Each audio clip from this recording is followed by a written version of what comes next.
Good. Apologies for being in the tight room, but hopefully if we meet again, we can be in the big room. Yes, ma'am. Thanks, sir. All right. Ernie cannot make it today. However, he and I have talked, and I sort of have his vote on at least one issue here. Do we know which one that is? It's on the industrial Debbie, I'm uses. only kidding you. Okay. All right. I promise. Okay. We were going to do landscaping first, because there are people who have to leave. So I do have a series of questions on the landscaping section. If we can jump right into that. Page 31.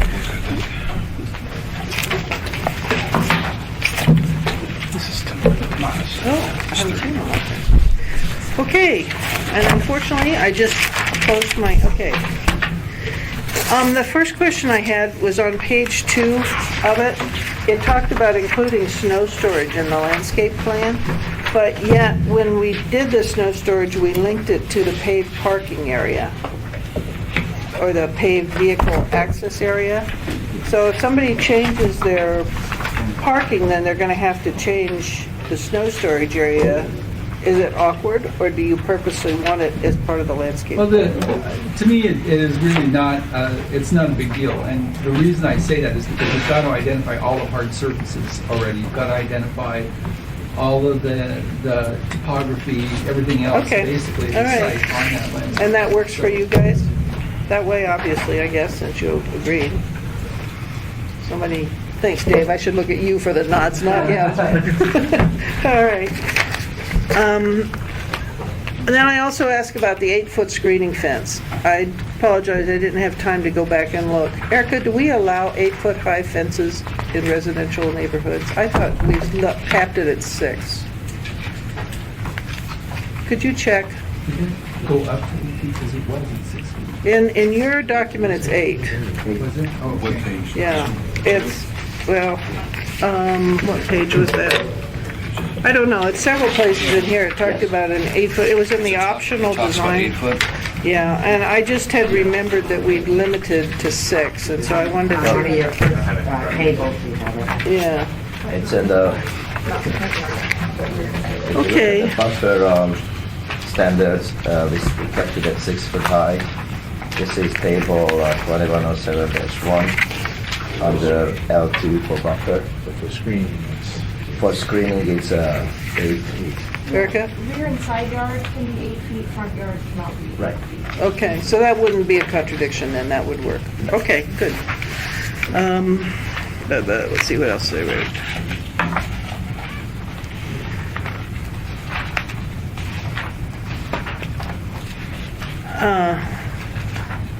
I ask about, I appreciate you put back the trees and the residentials, thank you.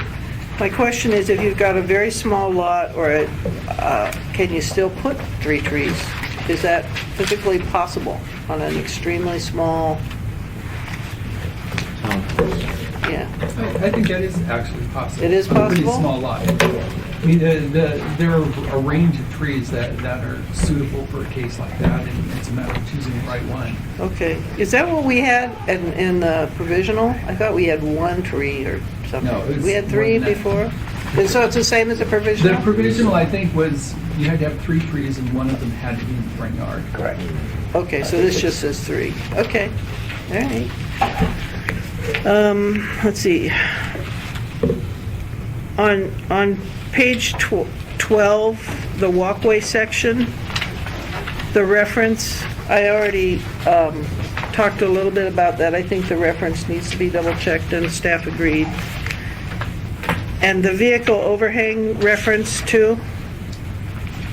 I had thought that we had vehicle overhang as part of the landscape. Square footage, but apparently it's in addition to. Is that consistent to what we did before?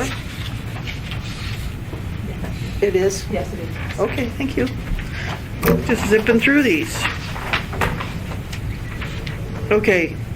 I had a question about on page 13, the parking lot interior landscaping. The amount required is dependent upon the square footage of the lot, but also the including, I'll probably get this word wrong, appurtenant, sounds like they're pertinent, you know, pertinent driveways. So my question was, if you've got a situation where you've got an exceedingly long driveway going up to a parking lot, explain to me how it makes sense that that's included in the requirement for landscaping the parking lot. Somebody, yes. Yeah, I'm just thinking if I understand it. Sure. This is current language. Is it? Yeah, it's the current Title 21 language. So basically, that only happens on sites, which actually I probably can't even think of one right now, where you would have a very large site where you don't develop the frontage to get to the parking lot. And Well, I'm thinking about a church in my district that is up on a hill, and so there wasn't a road directly up there, so they put a driveway that goes, you know, and then you get up to the church parking lot. But it's probably only a 40 lot. Generally, if you calculate the square footages, well, first of all, I think Dave is right, is right about that it is consistent, but it is a fairly small square footage compared to the actual parking lot area, even if it's a longer driveway. Okay, Jim? Well, think in South Anchorage, Costco, between Costco and Toys R Us, and think Diamond Center, between Diamond Center and Walmart. I don't know where the road that provides queuing capability, basically, in a lot of cases, where that road differentiates between a road to a driveway. And that's part of the reason why we don't differentiate in it. We don't want to get into the issue of trying to identify what's road and what's Yeah, but you're parking lot. requiring 10% of that square footage to be landscaped, and that, you're making your parking lots larger. How in the situation you described, what would we do? Would Well, we those are include- drives, and those, in both those situations, those are not roads, those are drives. They're not public roads, I think that's the differentiation. So they There's- would be included. I mean, even in the current Title 21, you'd have to incorporate that as interior landscape. Okay, well, learn something every day. Continue to learn. Okay. I'd like to talk about the surety. Jerry, is it dangerous to have this gone? To have it gone? Yeah. Well, we talked about it, you know, whether there were other ways to ensure that it gets installed and stays there. Yeah.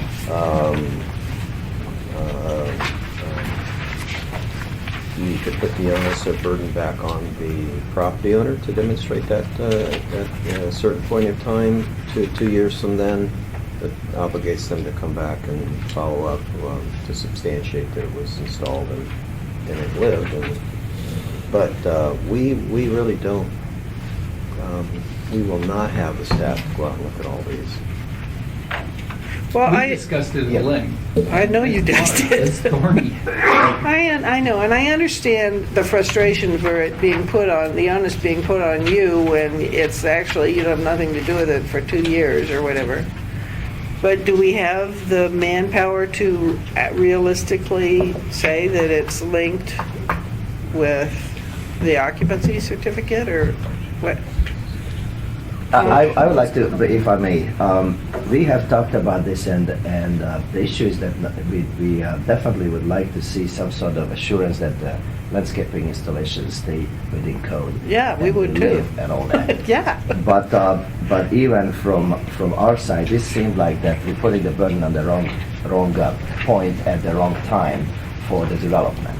And one idea we had is that you are already looking at the process of landscaping with asking for landscape inspection fees at the development, at the time of development, which then is used for that purpose. One idea may be that you do ask for an inspection fee in addition to that, but don't use it until 2 or 3 years after the project is completed. So make it a standard practice that based on your numbers in your database for the permits, you have the inspector to go out, take a look at the project, sign off or don't, and put it into an enforcement action rather than leave it in the development. Because by then it's nothing but an enforcement action. If it's non-compliant, everybody is gone, the house may have been sold, all the ownership changed, but the issue is that the whole city is left with these non-compliant landscapes. And today we don't have anything like that in place because the only compliance issues which the city will enforce are neighbors, businesses or whoever calling the muni, making a case for a compliance request, and then the city will deal with it. And I think that would be a possible way to administer this because right now we're putting the burden on the wrong people in our view. I think this is only burdens how it is written today the good landscape contractors who have to keep more money in the system to wait for 2 years to get that money out of the process. It burdens the system to wait and sign off and then hand the money back over to the compliant project owners, and it doesn't look like a very good process. I think we should look at it with a different process, and perhaps an enforcement type process would be better. And we understand that this is a budget issue, but there are a whole bunch of other budget issues you're going to have to address, and this would be one of them. You haven't been successful in pushing the burden back onto the property owner to take the responsibility. I mean, that would be. I can understand why the landscaping companies would not want to be liable, responsible for that period of time, but it's really the property owner that it seems like you would have pushed to have them take this responsibility. Because, we could certainly build in a fee to do this. It's too late in the game to do it. Now we would have to follow up with the fee amendment in the future for this type of thing, which is possible. But the amount of landscaping in the surety bond didn't seem to be unreasonable. They're obtainable. As far as I know, they're obtainable. That is reasonable. So we could do it either way. I just, My concern on actually having it be a surety per se, and on that is that in my case, there's a lot of times when people come to me, they want to do a better job than what's required by Title 21. And fundamentally, if you say, well, they're paying a percentage of the surety based on the landscape they've installed, if they've gone beyond what the basic requirements of Title 21, they're getting penalized for doing a nicer job. So that was why in the earlier version I identified, well, we just set it up based on the square footage of the lot, and you pay this amount, and that's the end of it. As opposed to trying to base it on the value of the actual landscape, because that's really a very difficult area to Yeah. enforce or keep. I liked what you had first. I'm uncomfortable now with it being gone entirely because I think we need some assurance that the plants live after they're done. I don't really care who pays it or how it's paid though. So that's why I'm looking to you, Jerry. So what was for- your original proposal that's gone now? Well, the original one said it would be X percentage of the value of the lot. And what I proposed was a scale based on the size of the lot, a flat fee for a given size lot. And I based that on about what you would spend for landscaping, a percentage of what you'd spend for landscaping. For the minimum amount, for the minimum. Exactly. You believe if it came to the minimum amount required by the code, so, that's probably acceptable. We would still be able to enforce it. It would be a zoning violation if it failed in the future. Connie? Well, planning and zoning spent a lot of time discussing this issue, and one of the recommendation that we came to was that there wasn't any reason why this couldn't be tied to the warranty work, for example, in a subdivision with the same inspections. And Actually, maybe- it can't because it's not a public infrastructure improvement.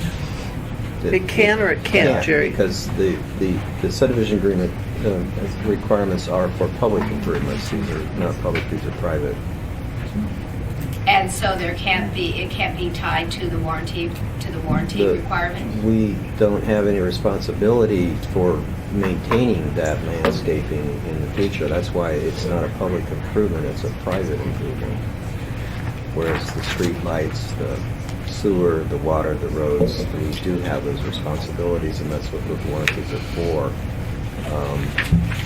There's probably a hybrid way of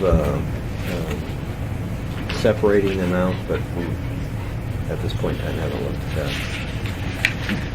I have one other comment on this, and that is, even if we, either way, you look at this as it was written today, either way, the city will have some role to play in dealing with this issue, because if it goes with the surety as it is written today, well, as it was written today, prior to this version, the municipality has a role in holding on to the surety bond, has a role in ensuring that the bond is released at the time when the project is completed, and has a role of releasing it.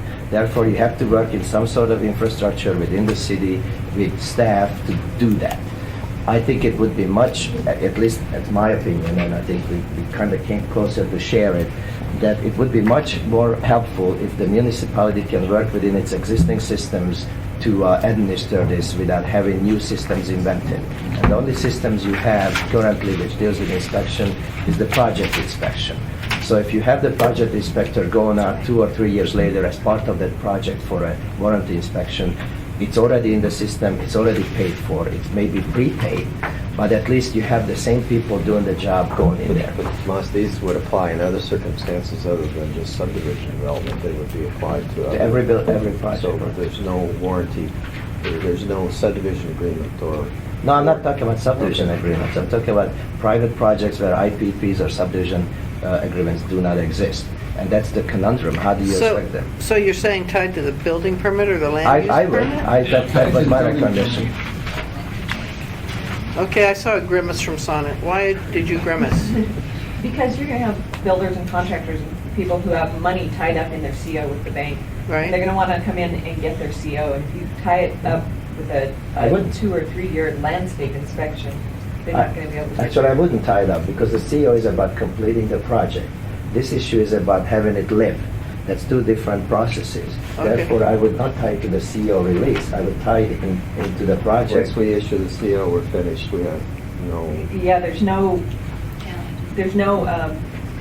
incentive for anybody to come back and call for that inspection. If we don't have any systems in place to trigger the requirement for anybody to go out. Yes, we do know that there's no incentive from the developer's end, but the incentive is from the public end, and the public end incentive is that you do have a system where every 3 years after a CO is released, you go out and as your process, and then get the inspectors out there, take a look at the project, sign off on it, and then put it back into the... I don't know if you're convincing me. Okay. Ferguson? 2 points. I will argue very strongly against a bond.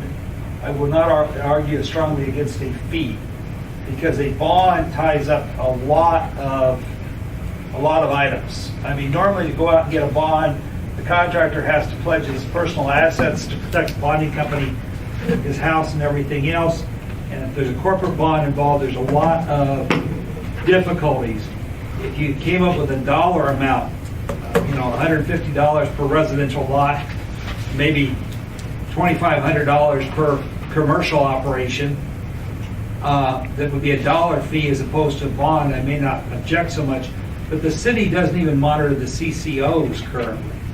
You can have a CCO that goes on forever and nobody follows up on it. Okay, for those of you that didn't follow this, we've talked about, and I think we currently have, a bond value requirement for surety. Is it 100% now, or 200% or something? What is it I now? think it was originally 125 or something like that. It's gotten 125% of the reduced. value of the planting, isn't that what? But then it's hard to figure out the value of the planting, because, well, for obvious reasons. Exactly. So what Terry proposed that I liked at first was a schedule that showed for the size of the property, you would have X amount of bond that you'd be required to put up. And I don't know that I would refer to it as a bond. I understand Okay, Jim's well, concern. whatever, It's just yeah. a fee, basically, that gets returned once, Yeah, That would work for us. okay, I think, A fee that got returned upon inspection, Takes some- Yeah, he we did could work already. with that. you could work with that. Did you just hear that? no, I had two conversations going at once. I'm sorry. Jerry just said that if it were a fee, a refundable fee, he could work with that in the department. Okay, you gave us that table, but not everybody has it, apparently. That's because it got pulled out of this. Yeah. 3 years first. Did you hear him, Harriet? Basically, what we're talking about now is a set dollar amount for the size of, was it the size of the property, right? Size of the property. Right. Yeah, I got the gist of it. Okay. I like what I hear. I'm wondering if this sort of system exists somewhere else, that we don't need to reinvent the wheel. Do either of you know? I don't know offhand. I have not, I've tried to find an example where the surety was being used somewhere, and I didn't find that. Because it is a good idea. Okay. Frankly, Terry told me that the way he came up with the dollar amount was to look at what his firm has done in the past for those various size projects on dollar amount, and used it that way. My sense is the Assembly, maybe join me if I'm wrong, is the Assembly wants some assurance that plant material is going to live. You know, and how we do that, I think we're somewhat flexible on, but we don't want to drop it entirely. Structurally, it would mean more administrative work on the municipality side To do this? to do this. You- We're going to have to track. We're going to You have still have to go ahead and inspect. Yeah, I'm just saying Well, it's going to. okay, help me understand, Jerry, because I thought it would be simpler. Well, one, you have to have an accounting for all that money you've collected. Uh-huh. It has to be held there in that particular account, undedicated for nothing else. Has to be tracked. Okay. So for the return of it, so it has to be tied back. So is a bond simpler? The bond is simpler from our perspective, and I haven't heard that bonds are, other than Jim saying you have to give your wife and child to get a bond. Okay, let's talk to some people who've gotten bonds. Connie? Well, we have to warrant our water, our sewer, our roads, our sidewalks, our handicap accessibility. What's the problem with also having to warrant the landscaping? This is just a Okay. lobbying effort from those people that don't want it. Okay, all right, go ahead. To get a bond, you get your income statement and your profit and loss statement, you get your balance sheet, you get your financials, you give that to the bonding company, fill out their paperwork. They say, okay, your business is eligible for $3 million of bonding for the next year. So let's say you do $3 million worth of projects. As long as that bond is open, you can't do any more projects beyond that amount. So we could tie a business up for an extended period of time that they would not be able to do additional work. So if it was a fee-based situation, it would be very different than if it was tied to the bond. Okay. And here's other thing I would add to that is that talking to the landscape companies, and you have to understand that they are a different animal than the builders. They work at a much lesser income stream because the projects are the lesser amounts, and also there is more of them. So if you think of how they operate, putting them in a position where you have to deal with bonding on a project where the owner may take the charge of maintenance after a 90-day period, which happens quite often. Many property managers actually do that. On a project where there's no subdivisions agreements or no IPPs, puts them in a position that they are the ones who fund the money because they are in the business of building, but then they have no control over whether the actual maintenance takes place in a way that it's approved. But there is no requirement that the contractor has to post that. There's a requirement that the owner posts that. And to me, that's the difference, is that if the owner puts it up, the contractor could, theoretically, if he's doing that project, use that as an incentive to owners, but it's on the The way owner. we've dealt with some of these in the past is that the subdivision code talks about the types of financial securities, cash escrow, letter of credit, bond, that there could be any you could have a letter of credit.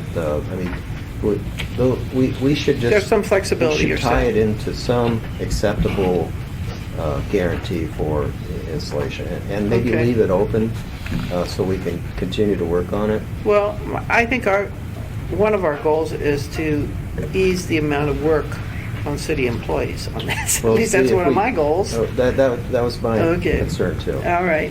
Last comment on this one. Go ahead, Tim. first off, in landscaping, it's been my observation that the most important thing is making sure that it's planted correctly, that it's good plant material and it's planted the way that it's supposed to so it'll survive. Second is to have some ability to go back and replace what doesn't survive. And on that basis, I just don't understand, a simple cash basis deal is probably going to be the easiest way to do it. And I like Terry's idea of a deposit, okay, based on some fee schedule, and have a percentage of that be a non-refundable deal that helps cover the bookkeeping that's going to be required to keep up with it and get on with life. Because if I agree they're with you, chasing Tim. down escrows and letters of credit from the bank and all that, we're going to get stung again. Let's make it simple. I agree with you, but I would prefer to hold that letter of credit rather than do the accounting and tracking. That would put the responsibility back on the property owner to come back in, say I'm all done, my 2 years is up, give me my money, give me my letter back. Okay. Unless, go ahead, John. My concern with that is just previous experience where we hadn't been tracking the letter of credits. Yeah, we and have history, don't we? We have history. And so I mean, just because we have history, I'm not sure if that's any simpler than a fee. Our fire safe had all those documents in them and some language there because the property owner didn't come back. As far as I know, all the property owners that came back and asked for those were returned. We just had some that expired before the warranty period was over. In subdivision process. That's all. I could cite Lake Otis. Was it Golden View Middle School? Yeah, we had a couple. Yeah. I was separating out the anomalies, not the subdivision, where we were trying to deal with landscaping and other things that really weren't covered on this. But, we accepted lots of different things. Not quite a bit. I'm just, that just makes sense Okay. wise. Let's, if the committee's okay with this, let's go ahead and give you some discretion on how to deal with this. But my sense is we want some surety. Am I correct? I'm not seeing any opposition. So.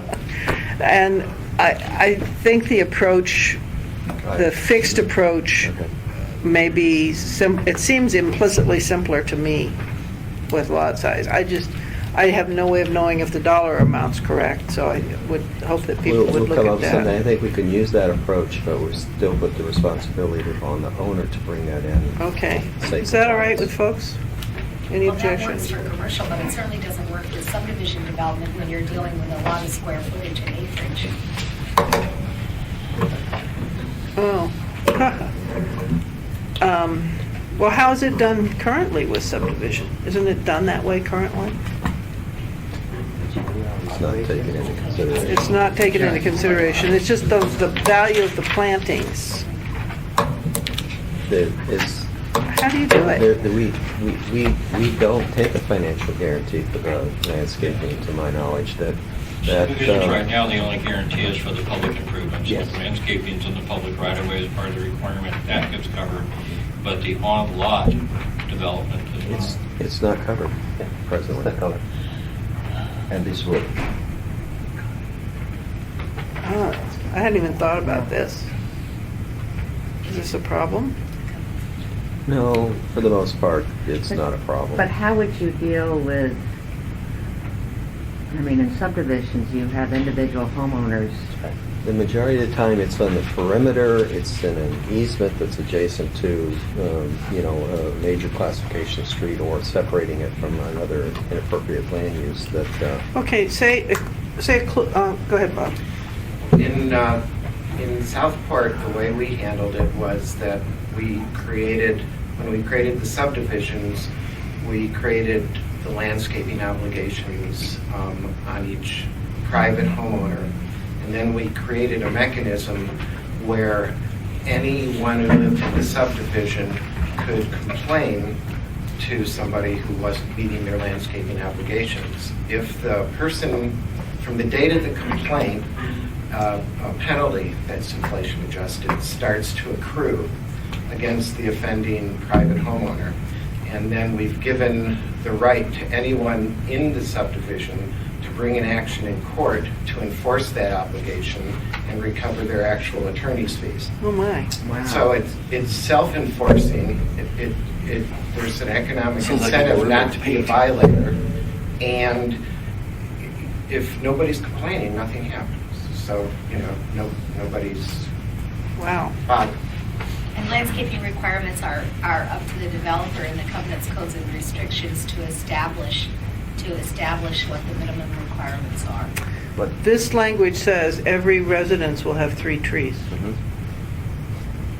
Well, that's not physically possible. I disagree with that. When you have to run your shallow utilities, you've got water, sewer connects, you've got cable, you've got telephone, you've got everything on the front of your lot. And if you're dealing with small lots, with driveways, that it's physically impossible. The trees are going to get really small. And ugly. It's so nice when you have 2 people who have expertise in the area contradicting each other. You really just feel like you're on firm ground. Then you have to pick who your expert is, I guess. But on this particular issue, I think what is actually interesting about the subdivision statement there is that this is not dissimilar to what the subdivision does already in its own little world, except it's, I think, much less penalizing. It is trying to put in place a system which checks back in the end of the establishment period to see whether the establishment did occur. Other than that, there is no more ties to this process. And with due respect, I do think you can plant well in most situations as long as you have ground. And that's up to the designers and the developers to figure out how to. I don't think it's an onerous requirement to put it into lots. This statement of the areas which Terry put together, it's basically on square footages for each lot. So if a subdivision is large, it generally has a lot of lots in them per lot. John? Yeah. For a single family, usually it's tied to the CO. If they have a requirement of buffer landscaping like the ponds over there, this is I-1, next to the highway, they didn't get a final CO until the trees were planted. That's how that's taken care of. You get a CCO and final, that's that way no money has to be set aside. Terry? I actually had taken the tree requirement out because of some concerns. I know you about did, the and size. then I griped about it, and it appeared again, and now we're... But my personal take on it is that if you look around our neighborhoods in Anchorage, private owners generally, except probably in least cases where people are renters, in cases where people actually own properties, they do get included with landscaping. I mean, if you look around Independence Park, the landscaping's really nice in there, and people weren't forced to do a lot of that. So my take on it is ultimately we'll get decent landscaping in most of those circumstances, and it was exactly that concern, really, that both stylistically and size-wise, it's a difficult thing to say you got to have 3 trees in every single lot in every case. Okay. Independence Park actually was heavily landscaping to mitigate the density in Independence Park, so it was developer initiated, but it was heavily landscaped. Oh, it was heavily, I know that, but in addition. But it's been improved. Some parts have been improved since. Yeah, I have a question. The improvement have come through homeowners association. Yeah, and so that's part of my question is, are we addressing this sort of back-assward by, if you're going to have a residential development with a homeowner's group, is there a chance of incentivizing the homeowners association to address the landscaping? And my other question is, because could be limitations as far as the lot size for individual lots, could we address the landscaping as far as the overall development, so it's more for the size of the development, so it could be in easements or it could be in right-of-ways or whatever, as opposed to doing it per lot? First thing is, municipality takes no interest in homeowners associations. They're private covenants, so they're good, they have good attributes to them, but we don't approve them, we don't review them. And I don't want to get into that. We don't enforce them. Well, but maybe you could have certain specific mandatory homeowner association provisions that have to be in a homeowners association. Take care of this problem privately. But there's lots of places in town that don't Don't have have it right. associations, so, or will not. Fundamentally, I think this Well, they issue should in the future. is a philosophical issue, and that is, do you want all development at on all lots to address landscaping within the code, so you do something, versus do you not? When we put the tree, and you can argue about the levels, when you talk about not having anything, then you're basically electing to put that onus back onto the public and see what happens. Well, that's what we have today. You can also do it like how the intent of the rewrite was, that we should do something and try to bring it at the level where it is acceptable for the development community and acceptable for the people who are involved, and set it at a low level that there is a consistent change which then elevates the landscaping. And this is about Okay. that issue. All right, I would like to hear from committee members. Frankly, I hadn't thought about this one, so I'm kind of on edge here. What do you think? I apologize for being late, but I think, and I like what I'm hearing, but I need to know what the question is. Well, the question is, if we include this surety bond based on the size of a development, we're now including as a surety bond requirement big areas of large subdivisions, residential subdivisions that weren't included before. Particularly because we're requiring now with this 3 trees on every residential lot. So a residential subdivision that currently has no required surety bonds from a subdivider, particularly if they're spec homes or spec lots, they're going to have to front up a significant amount more money. Fair? Summary? Right. So the question is, we could exempt residential, we could take out the 3 trees, we could make 1 tree, we could, I was thinking about Elmendorf that did a bunch of subdivision about 10 years ago. Yeah. Came through with a flat blade and cut everything off that ever existed on those lots. Yeah. They have no trees on there now, never will. I'd like to see at least 1 tree per lot. It's not much, but it would be nice to at least have 1 tree as we go through. I think she could do 1 tree and it wouldn't be as bad as trying to put 3 that would survive. Jennifer, what do you think? Yeah, I would tend to go with 1. Okay. Harriet? I can't imagine homeowners not wanting to plant trees. Everybody I know who buys a house tries to add trees to it. It would be smarter to do it when they were under construction, in my opinion. Okay. And they're not all in the front, right? The 3-tree requirement's not all in It the doesn't front. say where. It just says, At least 1 in the front yard. not, in this version, Yeah, it does. keeps that? This version, Okay, yeah. 1 in the front yard, and then 2 more someplace. With 1, I don't care where they put it. So, what do you want to do? I'm for more than less. Okay. Jeez. Can I throw in one more thing about the compliance part is also part of this code in terms of complying with retaining existing vegetation. You already comply if you maintain 1 large spruce on the site, probably comply times over, because you actually preserved 1, or birch trees or other trees which were mature and on site. You wouldn't have to plant anything, you would have to preserve 1. So there is that issue there that you may not have to do much except pay attention to what's there. Yeah. Once again, we're faced with competing goods and judging the relative value of competing goods. I want affordable housing.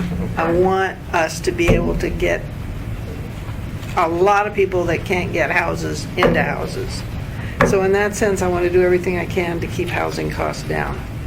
I also want to see a beautiful city with trees in every lot. So I can't do both. Hey, Ray. You got somebody like in the corner. I got somebody in the corner. You want to say something? Trees amortize over the lifetime of a tree, which can be generations. So if you're looking for an efficient, cost-efficient way to enhance the value of a property in a city, and with all the benefits trees give, shade, wildlife, water retention, cooling, this is a cost-efficient way to help improve the city and make affordable housing actually livable housing. It's also escalating the initial buy-in to the affordable housing. So I guess... And I guess, you know, when I think of existing trees, you do have, not as much now, you know, spruce bark, beetle kill, or you have birch trees or poplars who have a really shallow root system. It is. We're indigenous, but Yes, they're, it is. because of their shallow root system, as they age, they become more of a liability than a resource. Well, we've specifically actually taken populace, the cottonwood trees, out of the equation. Which is one of the things I really liked about Terry's draft. Right. No cottonwoods. Right. The Joe Vogler approach, right? Well, as long as they live, yeah. But, I mean, but with birch, you have the same issue. They've got very shallow root systems, and I'm trying to see how we can do this responsibly and Okay. with some common sense. Yeah, I am too, and there's no perfect answer. I'm going to go with... Oh, Madam Chair, Harriet? I have a question. Tomas, were you involved with the Bluesack Manor landscaping? The new project? Yes, Yeah. very much so. Yeah, I just toured that, you know, at the grand opening, and I'm trying to remember. I noticed the grasses, I noticed trees. Was there a number of trees per unit? There's 120 or so units? Well, that's a little bit different there? project because it's one lot. So you develop the whole project with 120 units and a community building for the scope of the whole lot with all the infrastructure. And to be honest, I don't even know if we would have a unit per numbers, because I don't think I would run unit per numbers. So it's probably about equal number of trees to the units, I would guess somewhere there. But that's a little bit different animal than the singular lots of residential. Yeah. And actually that was a fairly low cost installation or design compared to the size of the project in percentage scale or wise. But it is a different project. Okay, thank you. I do kind of think it relates though, because that is a case, not unlike other developments that are high density where there's not much space. Okay, we're going to have to finish It doesn't this. relate because it's subsidized, and it's not private sector. It's not private sector work. It's a subsidized project with state and federal and local funding. And if I could have that type of funding in my private development, I'd be more than happy to plant X number of trees and hire a landscape architect. But Okay. that's not available in private development. Okay. Jim, we're going to have to finish I gotta do this. something slightly on landscaping, an unintended consequence. If I read on page 11, in paragraph 4B, this would require landscaping on all existing multifamily residential. I don't believe that's the Hold a minute. Page 11. 4B.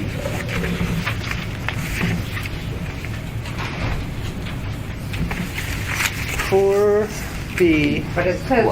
Well, it's on new development only. It doesn't, it doesn't say that. It says, this section applies to residential development except for single and two-family lots that were platted before. It does not exclude Good catch.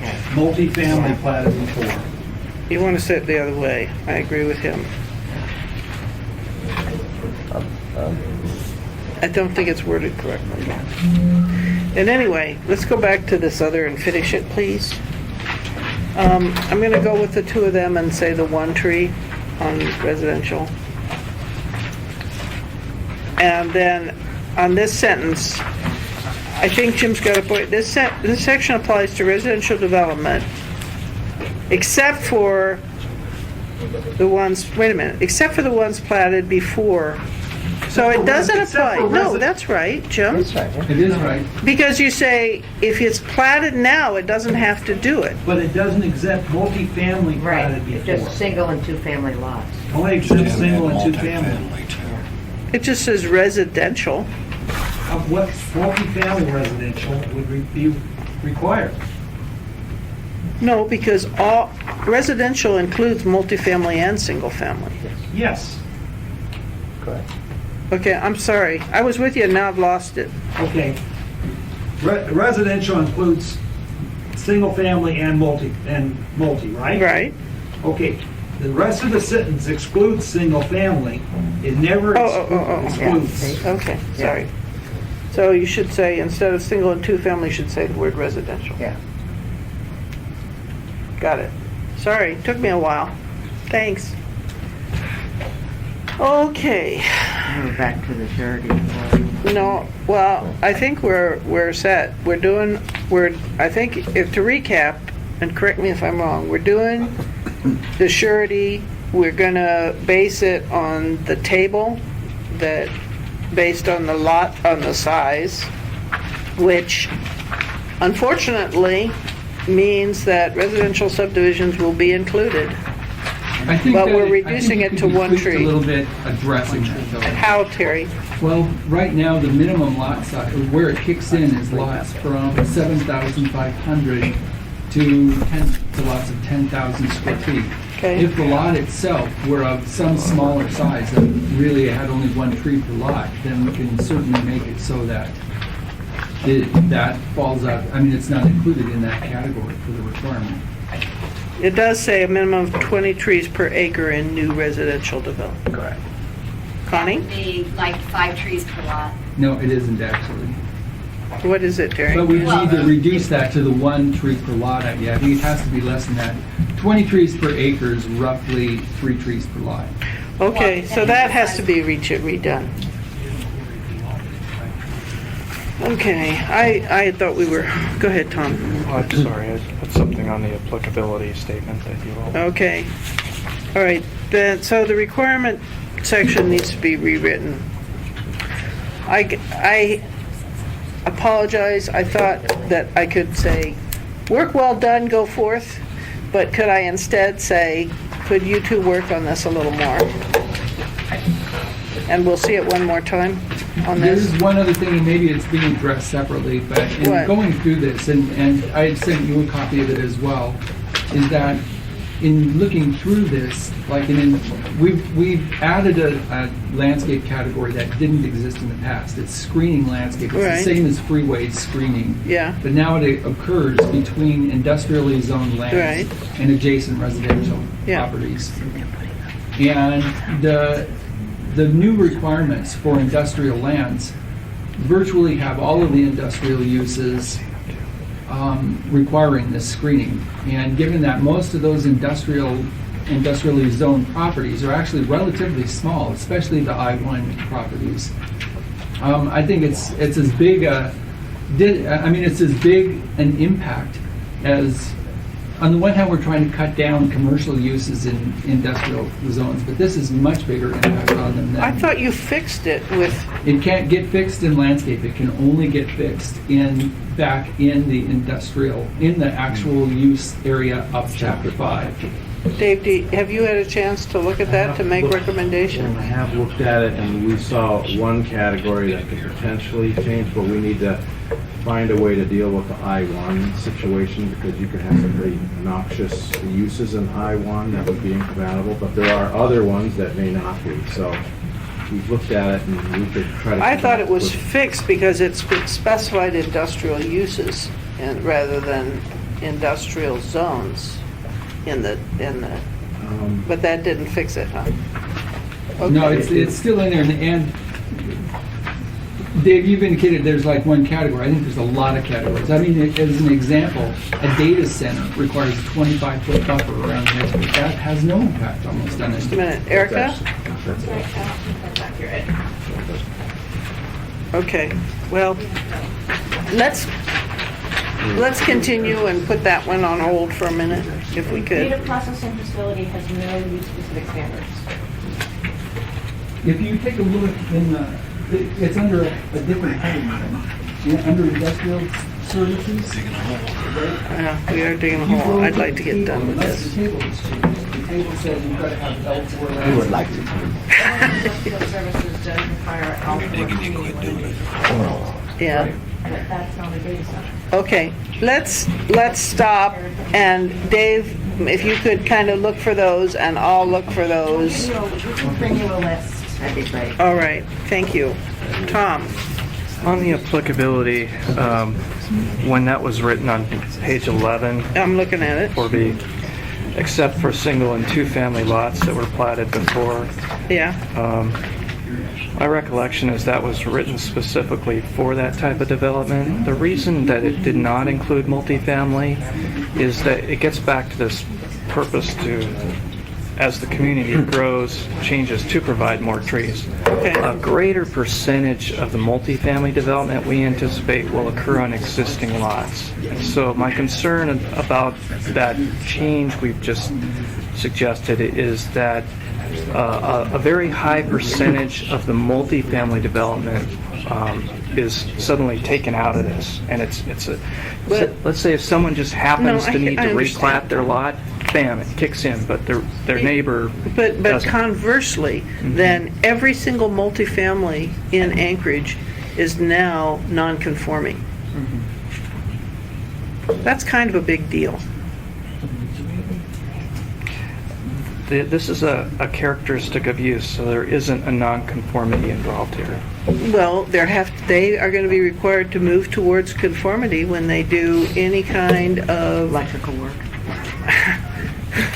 This, I mean- the requirement to bring a property closer to conformity with a characteristic of use kicks in when you have a development that's 10% of the overall property value. And even when that kicks in, it doesn't specifically say, it just says that a certain amount, a percentage of the project be put towards bringing characteristics of use. It doesn't So require the trees. if you received a grant, one of the energy grants for a multi-residential house, and that was putting in a new furnace system, putting in insulation, insulating the roof, you would be up to 10% real quick. And then that grant, I mean, so you then wouldn't have incentives to do the grant, so you'd be counterproductive in the whole process. I don't think this includes the interior of the project.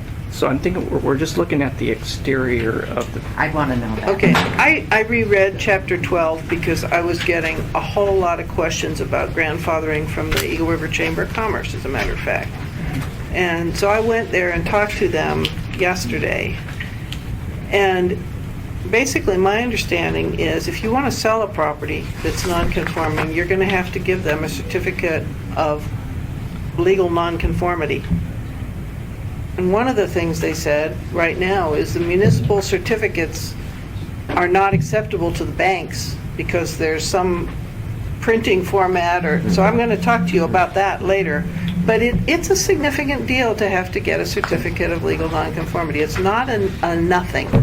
Again, and I'd only want to do it if there's a real rationale that makes it worthwhile doing. It's a big deal. And that's why the rewrite takes those site characteristics out of the nonconformity game. It's the lot, the property is deemed conforming. Tom, you have to move towards conformity every time you do a project. So you're saying that the banks are going to accept as conforming? And insurance companies are going to accept as conforming The Title properties? 21 rewrite states specifically that the property is deemed conforming in the language. I don't think he agrees with you. I don't. And I would suggest maybe the planning department should talk to the insurance people and talk to the financial people and give you a true perspective. Bob, you're the one in the room who spent the most time on this issue. You want to weigh in on it? I agree with what Tom said, that the characteristics are deemed conforming. But there are other things that fall into other categories. The characteristics of these that are non-conforming, which may be of concern to the financial institutions in a property transfer. Okay. I'm not that up to speed. Narrow it down, since we're just dealing with this tree thing right now, because we're going to probably talk about 12 again. We're going to put a requirement that every multifamily in Anchorage has to have a tree now. And they are now going to have to move towards conformity if they do any remodeling.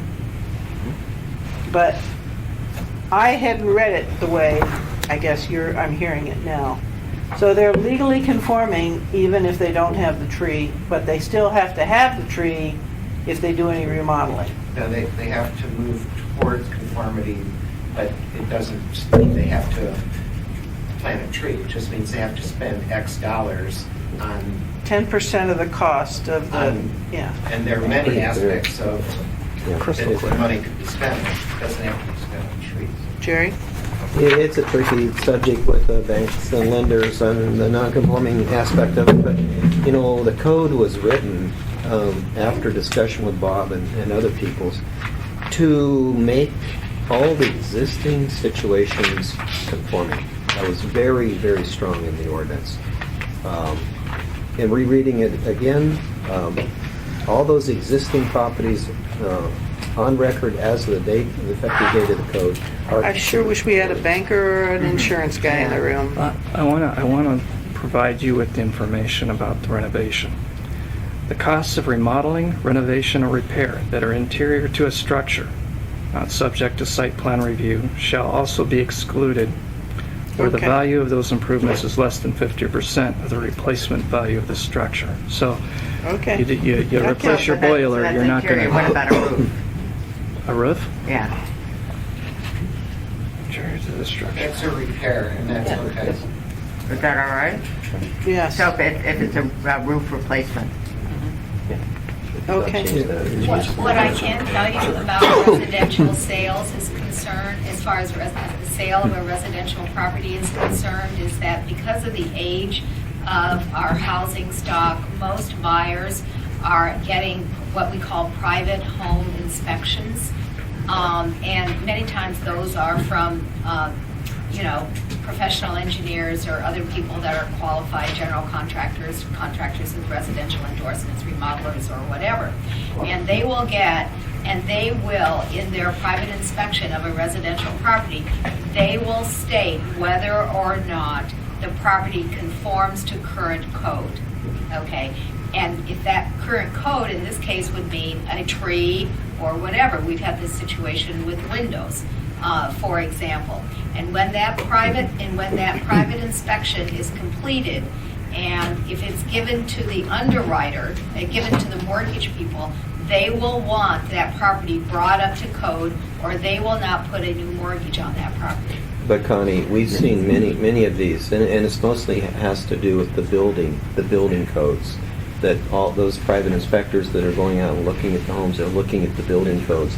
And the municipality, we get those calls all the time. The property owner calls, say, "Hey, my home's not up to code here." Or the guy wrote it up, and we say, it was built at a certain point in time when the codes of today didn't apply.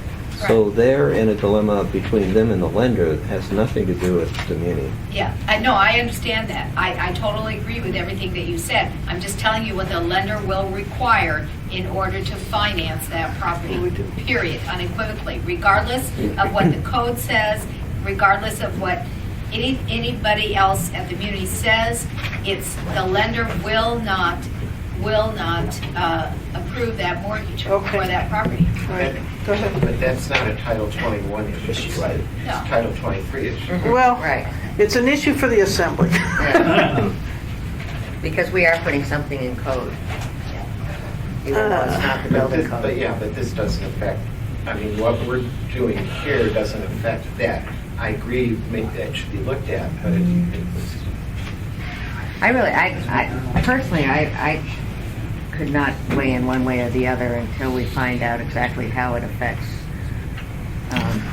I'm in pain. I'm not sure. I can't feel comfortable. All right. one of us needs to contact an insurance or a banker. You want to do it? Anybody want to do it? Actually, Please. that'd be great because you have the Thank you. relationship. Thank you, thank you. Thank you, Bob.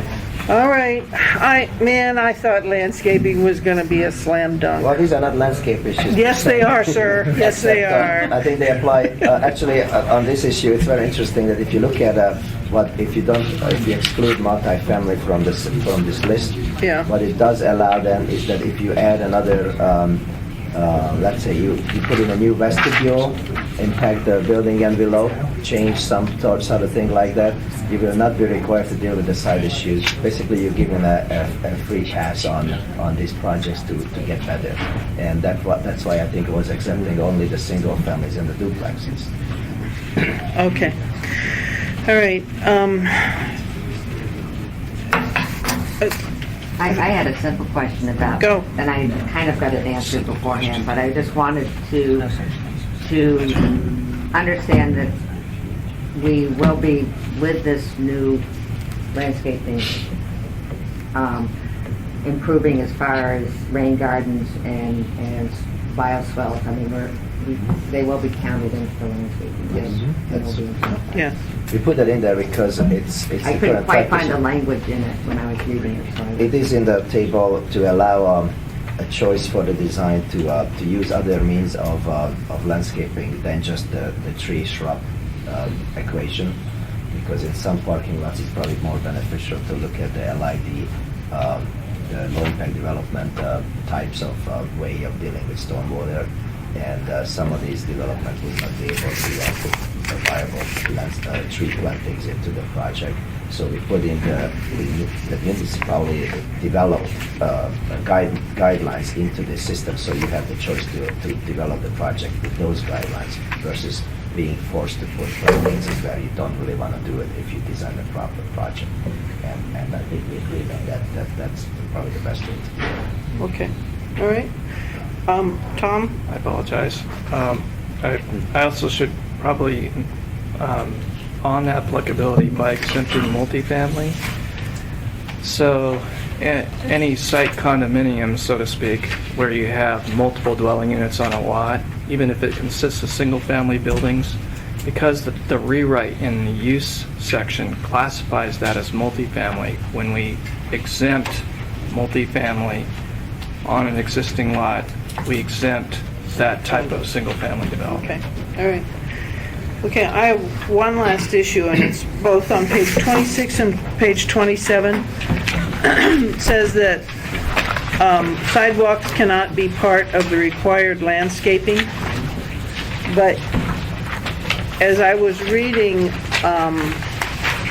other parts of 7, I thought we were specifically allowing like pavers and terraces and walks, particularly as they cut through landscaping, to be part. So I think there's an internal contradiction. If you could try to fix that, that would be helpful. All right, I want to thank you very much, both Terry and Tomasz, for your work on this with Dave. And just a little tiny bit longer and we'll be there, I think. All right, does anybody else have anything else on landscaping, with the understanding we're going to have these 2 issues come back, maybe 3 issues? So we are exempting the multifamily from that. No? No, we're not. We haven't haven't. figured it out. Basically, it's a hold issue. Jennifer and Bob are going to go out and try to talk to some insurance and banker people to see what the real impact will be, if any. And now they've got further clarification that site condos are included. We're also going to be, I used to have a good brain. I'm trying to list all the things that... Erica, go ahead. I just wanted to note that the city didn't have any landscaping standards before 1985. The ones that we have today were adopted in 1985. And, not every property that's changed hands in the city today has had to come up to those standards. So I hope you're right, and I hope we're overly paranoid, and I hope you're right. But we'll get a little more feedback from people in the industry and know that soon. Okay.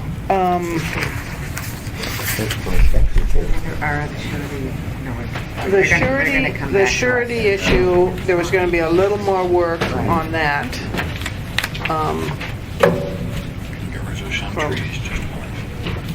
from you on the format of the surety, right? We'll come up with some language. Okay. All right, and the third issue was the one Erica's going to look at about the specific I properties and, oh, shoot, I have one more, and they left.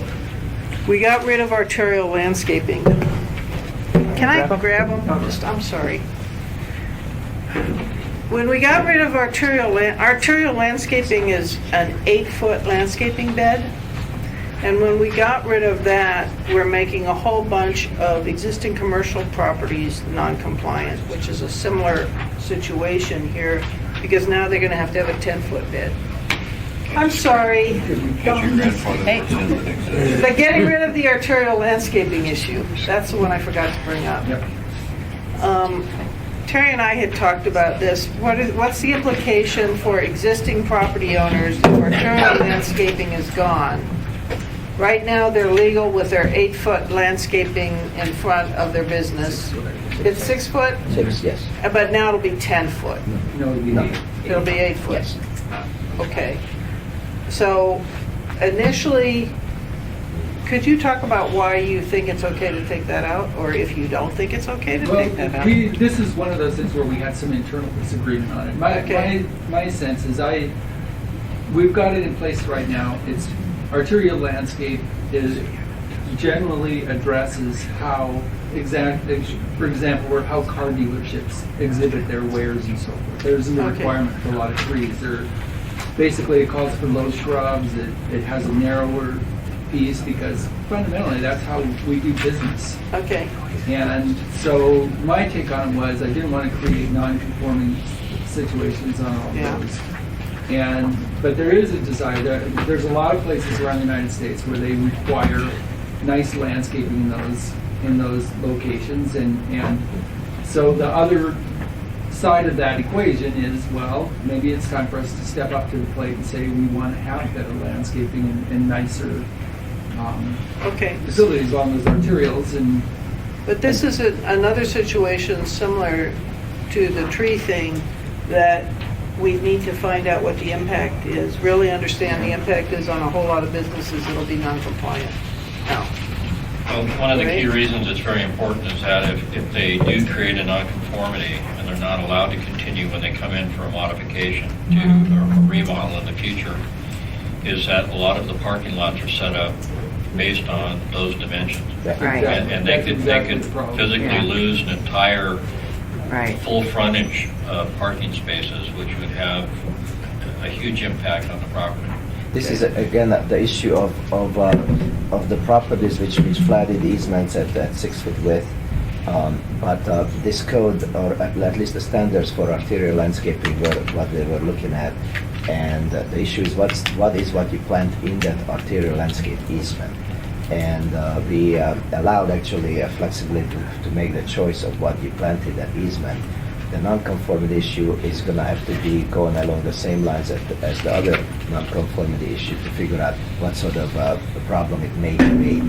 If existing plats are only showing 6 feet, is that what you just said? There are some plats which show 6 foot arterial landscape easement, which is basically requiring you that's what you in that easement. If you go into a new project where that plat does not change, but you are upgrading your landscaping and you're required to do the new standard for landscaping, then you may have that issue where you look at the parking lots. But I think because that was already already built, it was present, that's where the non-conformity issue will have to be resolved. We were more looking at the standards of whether that standard is needed separately. Okay. Yeah, and one of the things that's been done in the past in similar situations is that the amount of vegetation may be augmented to bring the property more into conformity by having additional As landscaping. opposed to the west. Would you consider that? dimensional- That would help me. But the dimension is what's very important, because a property losing 20, 30, 40 parking spaces. I know, no, I hear you. Right. Erica? And just to comment on that, I'm sure when we go back to chapter 12, we'll be talking about this again, but we specifically said, when you hit the threshold, when you're making changes that hits the threshold for moving towards compliance, for spending a certain amount of money to move towards compliance, that you can't be required to bring something into compliance that kicks something else out of compliance. So we can't make you widen your landscaping Right. bed if that's going to kick your Okay, parking well, out that of helps. compliance. That helps some. So, that's to be factored in. This was Can more you guys about, remember that point when you talk? Okay. this was more about the standards of landscaping itself, not about the dimensional standards for Okay. what's in existence. Thank you. I just wanted the assembly to be aware of that because I think it's a significant issue, so. All right. Thanks, guys, and again, I'm sorry. Run quickly. I do appreciate you, really, a lot. Thank you. Okay. They get to hide behind the trees. Yeah, oh, good, good. I think that's all I had on landscaping. Is anybody else? Now, we were gonna deal, if you remember, we've been putting off this industrial property use for retail and office. And I specifically called Mr. Potter because he's been intimately involved with a lot of this and asked him to read what staff had presented and just talk to us about it. Mr. Potter, just to put the spotlight on you now, sir. And I read it at least 3 times last night. Sorry, And before you start, Debbie, if I could point out, if you look at the record of decision for October 4th, starting on page 11, Yes. we put in the tables that show the decisions that have been made with yellow highlighting showing the ones that have Okay, not I'll been take a made. look at that. Thank you. That's the reference. That is, Okay. Sorry to interrupt. Okay, record of decision. she's referring to the, yeah, I'll share. The record of committee decision. Okay, with that, go ahead, Tim. with that, I went through it, and what's been identified in the Assembly Committee recommendations from October 4th with the X-road map that's there that shows the South Anchorage additional area to be considered, that's fine. As far as the religious assemblies, I guess if Change Point Church burns more than 50%, it's going to be interesting to see what the outcome is as a result of this ordinance. This one, Change Point is still a church, or is it now a not-for-profit? Didn't they cut part of it off? Well, they cut the dome off. So the dome's a non-profit, but the actual former seafood center is actually Okay, the church. in the interest of progress, let's try to just talk about maybe office first. Can we just do it one thing at a time? Office, I've talked to Bob some, and while it's very difficult to kind of get your head around just exactly what it might be, because it's always easier for me to actually test it with a model of sorts, either something existing or that, and quite frankly, I couldn't get my head totally around it last night. But in talking to Bob, he's pretty okay with it. My concern would be in a situation that is very real, if a project came in that had several components that were industrial and they had their own office building to be on that campus. Technology changes, business markets change, 20 years later they're very successful and they grow and they go somewhere else. What happens to that office space? Because right now the recommendations say, or the code says as proposed, that the office has to be associated with the same type of business and supporting the rest of the industrial operation.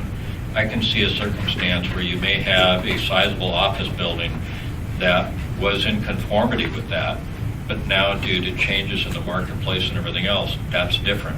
And there may not be another user. Okay, let's talk about that. Okay. Yeah, How and would it's we not our respond? intent to catch those. I think that the on page 13 of the issue response, the new proposed language at the second half of the page may respond to that. The very first sentence, double I, basically where you have a situation where you've had a building and it is an office use previously. The idea is that that existing building can continue to be used for office uses, or maybe, government administration use moves in. In other words, if the office is there before, and then someone wants to make a change, maybe change a different category of office use, maybe the original industrial entity that uses office has moved out and is to be leased or improved for another use, that I think this first sentence deals with that. The one But that if- says new business? Yeah, new business and office uses, new business or professional office uses. Or professional office uses. And that's the use type name, that just happens to be. This is page 13, double I. So the idea there is that if it's new floor space, if it's like a new building, or they make an addition in this proposed development to an existing building that adds a lot of new office space, that isn't exempted into at the very bottom of the. To get to that. It is confusing. That's why, one of the reasons I called Tim. Well, the reason why it's like that is because when we heard from Bob about the existing office buildings, this new language in double I is basically designed to respond to that concern and allow those existing office spaces and buildings to continue to even be improved, upgraded, and expanded. And by continue, I mean that it can switch back and forth. It can change uses, change establishments, but the space is office. It can continue as office. It can be modernized and expanded. And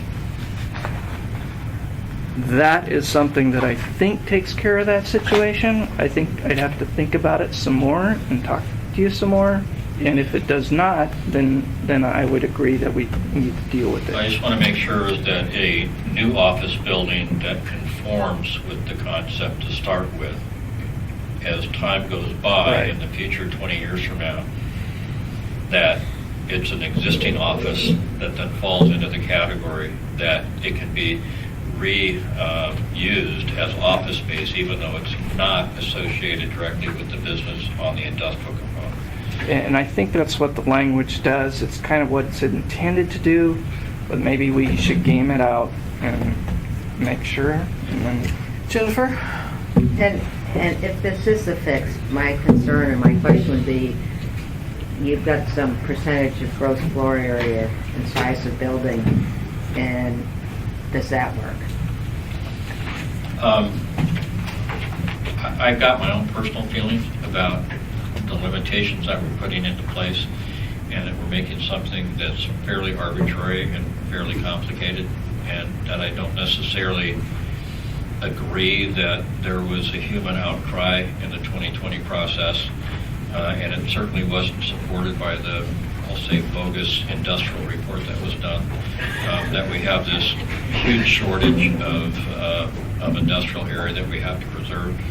So, I don't remember a human outcry during the 2020 hearings that said that we have to make sure we have this industrial reserve or the entire city's going to implode in the future. So I don't think it's that big a deal, and I think it would take care of itself. I don't necessarily have a problem with the numbers that have been put out there.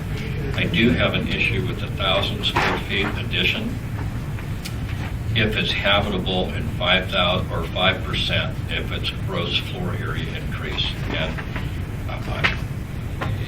I can see a situation where 1,000 square feet on a sizable building that is not much of anything, and that 5%, because there's in the definitions of gross building area and then looking at what's habitable, does that mean if you add 5% of the building, you can have, as long as that part of that 5% is no bigger than 1,000 square feet and the rest of it's hallway?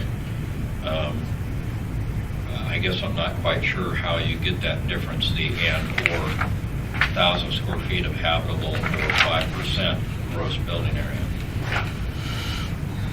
I think the intent was, by adding the 5%, was for larger buildings to allow a greater. Yeah, is it 50 or 5%? Yeah, where is it? 50. Okay, there's something I have to clarify here. You're talking 5. So, Folks, let's listen to Tom, please. So there's a sheet of paper that you all need. Oh, this is the errata sheet? This is the errata sheet. And so You gave it to us, Tom, I have it. I'm sorry. So if anyone else doesn't have it, then they have downloaded. Okay, we got it. So,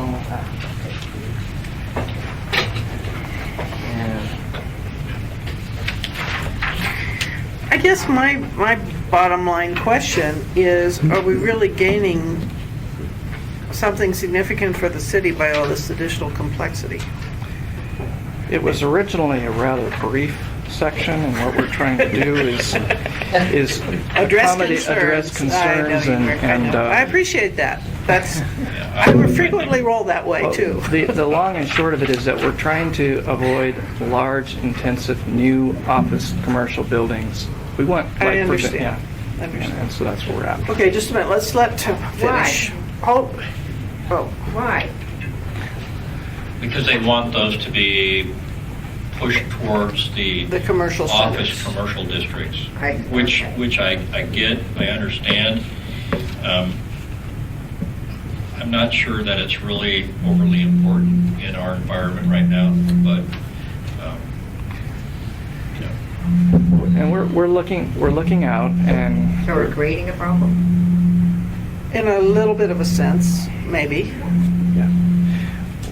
we are looking. This doesn't kick in until, based on our other decisions, this does not kick in until we have a land use plan Yeah, map. we saw that. And the And I think industrial that area is helps. It concentrated. doesn't solve it, but it helps. But the remaining industrial area is limited, and we know that even though Anchorage is not in itself a manufacturing city, the city does need, just by its gross size, it needs space. Okay, you're not gonna, Yeah. you've got some people who fundamentally disagree with that last statement. And so maybe let's not pursue it, because I don't think we're gonna solve it in discussion now. All right. Tim, are you done? Is there anything else you want to say about office use in industrial? no, my biggest concern had to do with making sure that if you built something now that conformed, that 20 years from now or 10 years from now, if things changed, that you wouldn't have a building sitting there that you couldn't lease to anybody. Okay. Because it wasn't associated with the direct business in the industrial. Okay. Stacy, go ahead. My question is how does this attack properties that are I-1, that are condo office warehouses? Many of them are very flexible buildings. They're made for the walls to move. Often they have offices that continue to expand as the business expands. They may rent space in a completely different building or another lot in order to move their warehousing or manufacturing or Data fabrication. centers. Yeah, how does this affect those types of properties? There's a lot of them around Anchorage. And I think I'm looking at that being covered in the business industrial park component that's here. But if you've got an existing one, I think her point is, and it's not in a park, what do you do? Right? Is that's how I heard it? You want to respond, Tom? Well, if it's a office that's associated with a permitted use in the district, that's not a standalone commercial office, then item B speaks to that. And if it's just commercial office establishments moving in, that's where the concern is. Okay. All right. Although the existing office space in that condo unit, say a new office establishment or category of office use moves in, it's exempted. It's only where you have a large expansion of the office space for an office use. Okay. That's the intent. But I can see a situation in Stacy's case. She may want to add a showroom. And is that part of her industrial use, or is that part of the office use? What is it? And 1,000 square feet would not be impossible to believe that she'd add more than 1,000 square feet to put in a showroom. Okay? Yeah, the general idea is to allow for increases like that and avoid, basically adding an entire new office building to an existing building. So the 1,000 square feet was something that I discussed with property owner's representative and with an architect. That would be appropriate, but if that's missing the mark, then that's Okay. not going to acknowledge it. Bob? To address Tim's issue, we could add a provision clarifying that existing office uses and new office uses built in conformity with the code are exempt from the section and deemed conforming.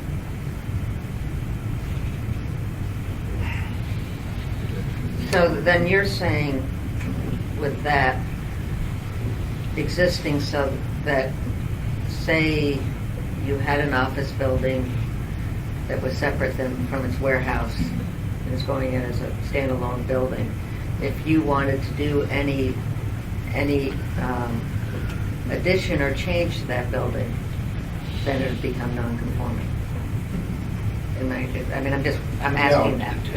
It's two different issues. One is expanding a conforming building. I was addressing Tim's concern that somebody builds an office in connection with an industrial facility that complies with the relationship requirements of the new code, but then things change and the office building occupancy becomes disconnected from the industrial use. But that doesn't, No, that doesn't address this Okay. issue. That's issue. With that issue, I think it's numbers, Maybe the answer isn't 1,005%, maybe it's 10% or something else. John? Well, none of this kicks in until it's a 20,000 square foot warehouse, which is fairly big for Anchorage. The ones that you use in mine wouldn't even apply to. Mine is 16,000. Yours is 16? Yeah, This and wouldn't there's hit a lot until of it's them. 20,000. I would talk to Western Enterprises. They own a tremendous amount of office warehouse cargo spaces. It's very possible they have buildings that are more than 20,000 Most of square their feet. facility might be, but the individual warehouses do like 5,000 square feet, 2,500. Very small. They are in I-1 spaces though, so it is I-1 zoning that they're often on. Something to consider, especially if they were to tear down the building and build a new one, which they have done. Okay. Yeah, I just don't know if we need to get this specific. I mean, I don't have a problem with trying to push the office space and the retail to the commercial districts and office districts and that, but I think when we get down to 1,000 square feet or 5%, that those are issues that are pretty fine lines, and I don't know that we need to be that refined. Okay, Jennifer? So I guess I'm most comfortable going with Bob's language, but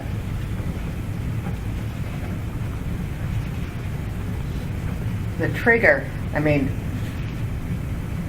so you're saying we should maybe go a higher ratio for the trigger? That or just, when people are talking about additions, they're going to be practical. They're not going to spend more money than they want or need to spend for their business. So I'm not sure that anybody's going to go try and flagrantly push more office space into an industrial area because they think it's going to be a great office space to lease out.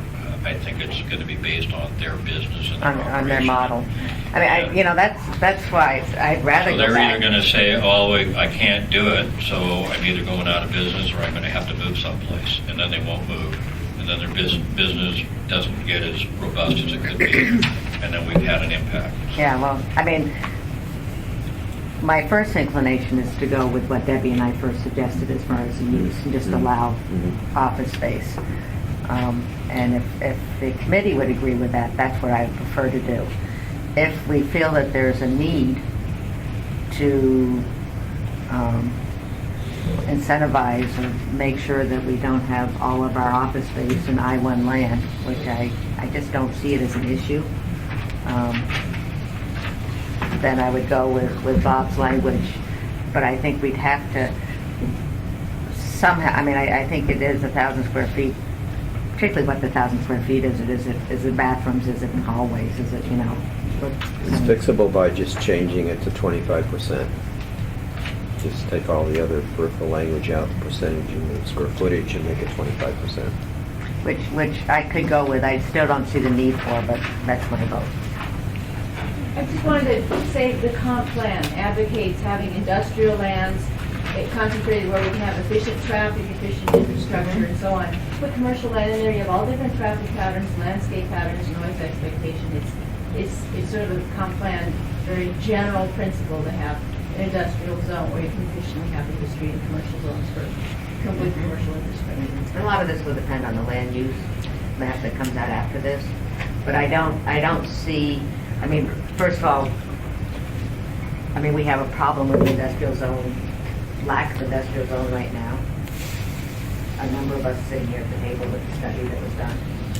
But, the real situation is Udelhoven and Target. Yeah, and that's what that's in my mind right now. That's what she's trying to say is, the difference in noise and you and I've talked about Udelhoven and Target. But that's kind of an anomaly too, in that we're really looking at that area to see what the appropriate zoning district should be. But the incompatibleness is there and real, and that's what we're just trying to do. Okay, we need a decision, folks. We need a decision. What, 25%? Where are you? I need a bottom line, lady. I guess I could compromise and go with the 25% with Bob's language. 25%. Harriet? I think that makes sense. Okay, that's where we are. Now, the retail discussion.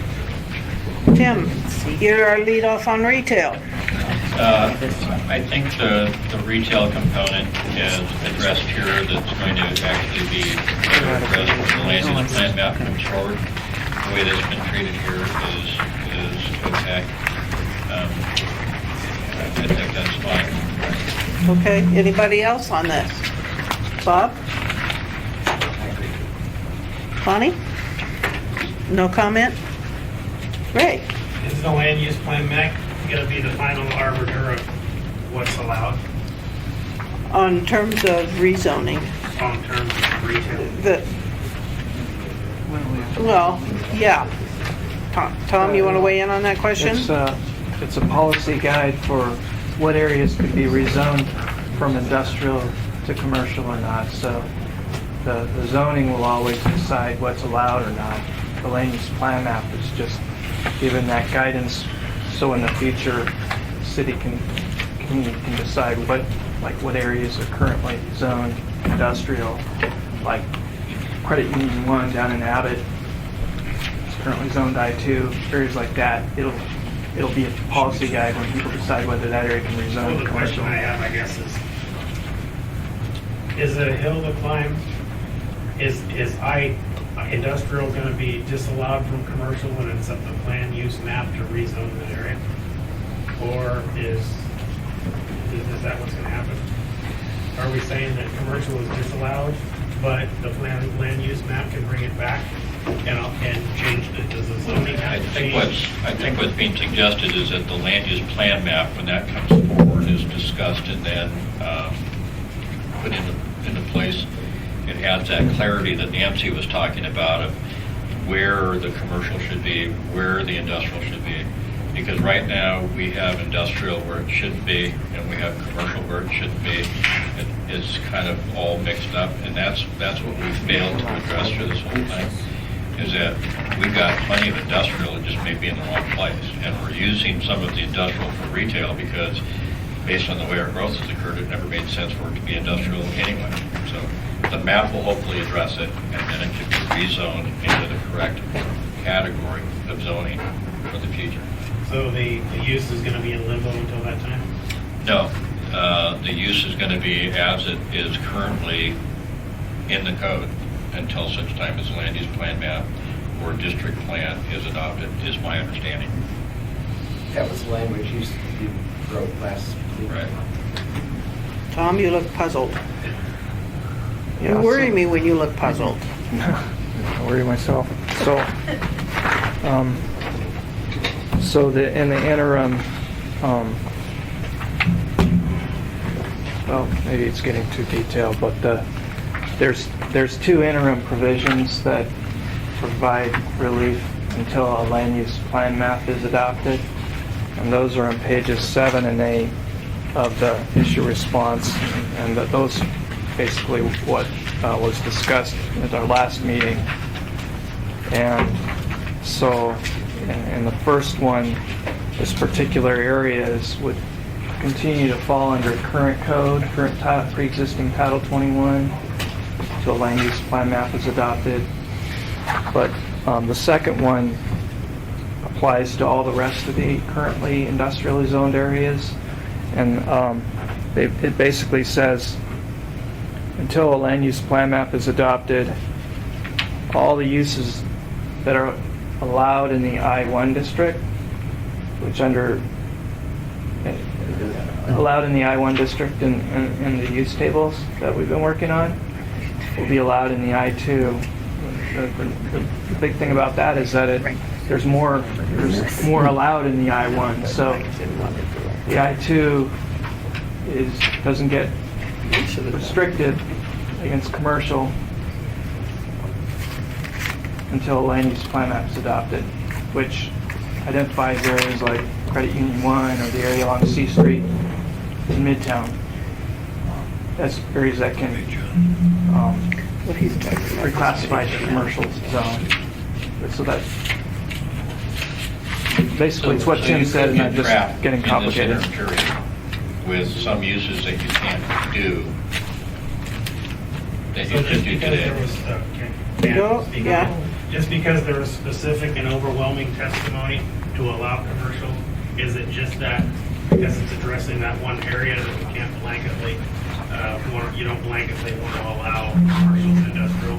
Is it that you want to go in kind of more precisely and maybe allow it there? Is that the intent?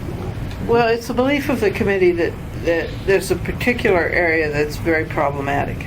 And so we wanted the exemption for that area. We also thought that a lot of this discussion could be resolved when the land use map was implemented. So we wanted to have the time to breathe to figure it out. Thank you. I guess. Okay. You more than answered my question. Thanks. All right, go ahead.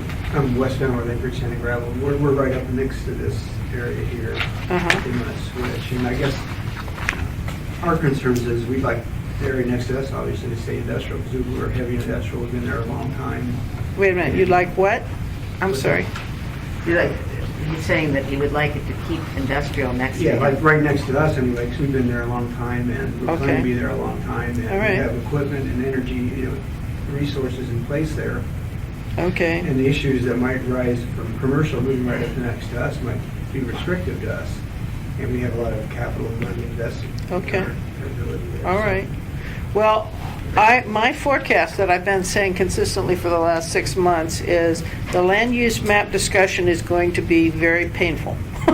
And I don't know what else to answer you there, sir. I understand your concern. Just one issue for us, say noise. We have equipment and stuff in place that emits a certain noise that's allowed in the industrial area. Yeah. All of a sudden you allow commercial, you change the...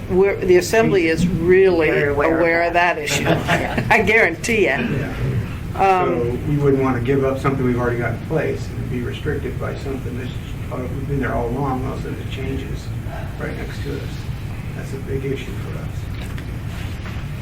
And I think we are sympathetic to that issue, but we don't have a good resolution right now. Fair? Fair. I'm sorry. Okay. All right. One part of this process that I meant to make stronger from the departmental, from my work, is to inform and talk with industrial business owners and groups. And as far as organized groups, I really only know of one, and it's my own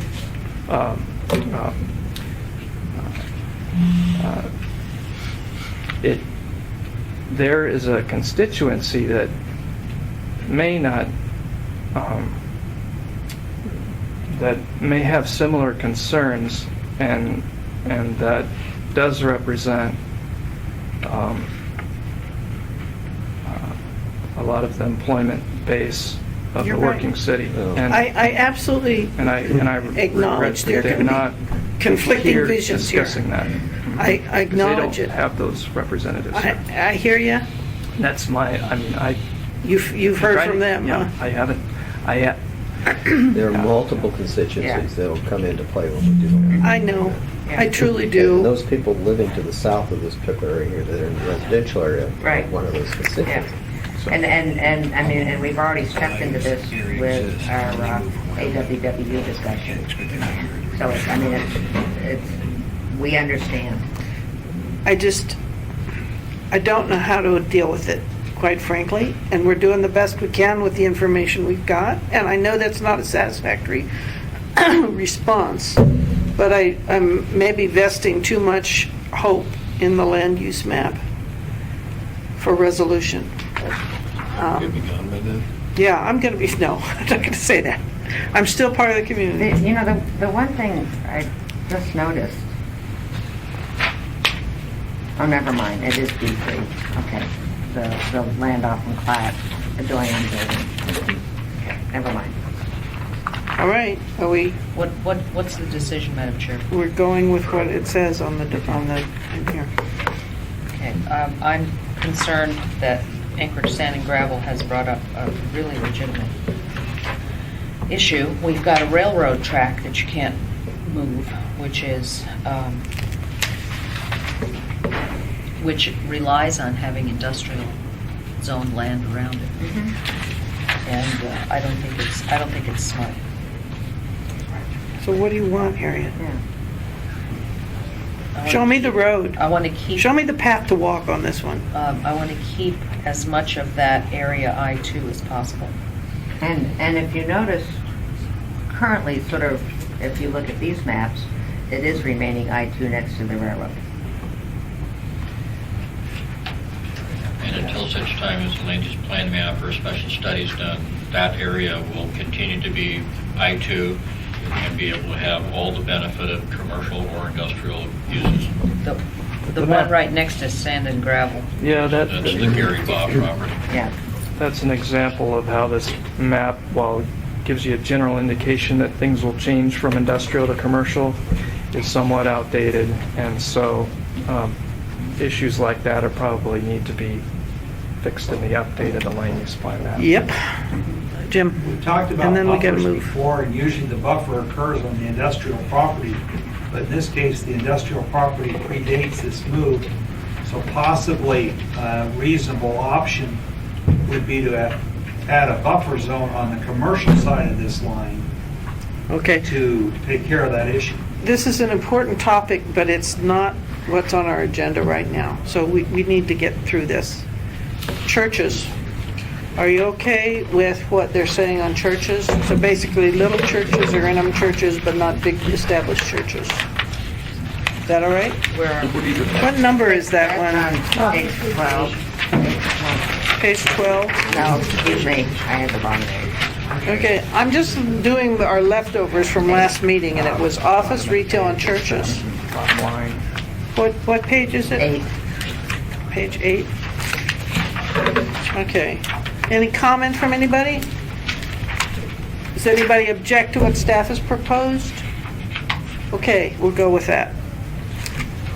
Now, I kind of hijacked your book order here, Tom. Did we cover general retail? Yes, yes. Yes, we did. Okay. We I'm went sorry. with what you I missed recommended. Okay, the building bulk follow-up, which is their first issue, 4.6. I don't have enough knowledge to answer this one, or to have an opinion even on this one. P&Z, I'm going to look to you for this. And he just left. He'll be back. Well, we didn't know the order was coming down. I'm sorry. Okay, you want to hold 4.6 and go on? All right. Okay, Here he comes. here he is. Just the man we need. Okay. We're looking at the first issue and the issue response, 4.6, the building bulk, the R4 building bulk issue. Do you have a copy of that? No, I don't. Could somebody give him a copy? I thought Tyler was coming here to take this one, and so.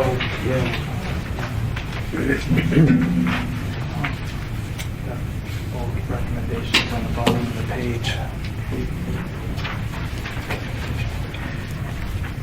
Maybe you can go on, Debbie, and come back to it then. Okay, we'll give you a minute to read it. How's that? We're fair, you know? All right, so 414 we dealt with. 458 we dealt with. 58 we dealt with. 61. Connie, I think this one's maybe directed to you. Or Tyler, if he'd been here. I forget who made the comment about the R3 lot size issue. This was Tyler. Grace Pleasance. Oh, Grace Pleasance issue? and It didn't come from us or the commission. It came from this property owner developer with experience in this type of medium. Down in Blue Laker? She is. Yeah. That's right. So Okay. she after we evaluated the issue, we did find that there are two issues with the minimum lot size, and that at the very small end where you have a narrow lot, basically the 50-foot wide frontage, that the current codes limit that there be no more than a fourplex or 4 dwelling units on that narrow lot is the recommended way to stick with. But once you get beyond that size, both the current code and the rewrite could be amended so that more units can be provided on those lots up to the maximum intended for R3, provided there's some development standards applied to that. So it provides a more appropriate urban housing opportunity, and helps, doesn't necessarily solve, but it's one of the pieces of buckshot that can help solve this issue of trying to make apartment structures economically feasible. And there's no silver bullet there, but we think that could work in certain parts of town. Another step towards the affordable housing and increasing density thing too, in a sense. So the bottom line is that we're recommending that for lots 8,500 square feet and less, that we make an immediate and temporary amendment to the rewrite to go back to current code, so that current code requirement is no more than a fourplex, up to 8,500 square feet. At 8,500 square feet, no more than a fiveplex. That's the only immediate amendment. And then prior to implementation of the rewrite, that we work on some standards to allow essentially 1 dwelling unit per 1,000 feet. Okay. Well, it seemed to make sense to me when I read it. Has anybody got any problems with it, or just things that maybe we haven't thought about? The only thing that I would say, I don't disagree with Tom. The only thing that I would say regarding that there are a lot of R3 and R3 zone lots that are less than 60 feet in width. Actually, I think that that's probably the minority, that most of them, when I think about Fairview and Mountain View and other areas on the east side of town, many, and even in downtown, those lots are 50 feet wide, they're not 60 feet wide. Right. So, Tom, I'd agree with that. my question then is, I thought the issue was lot size instead of frontage. Is that, am I incorrect there? Why did you have the 60 foot? I think that the way the town site was platted, that a lot of the lots that are 50 feet wide correspond to a 7,000 square foot lot. That's just the way Anchorage was platted. Okay. So I think that the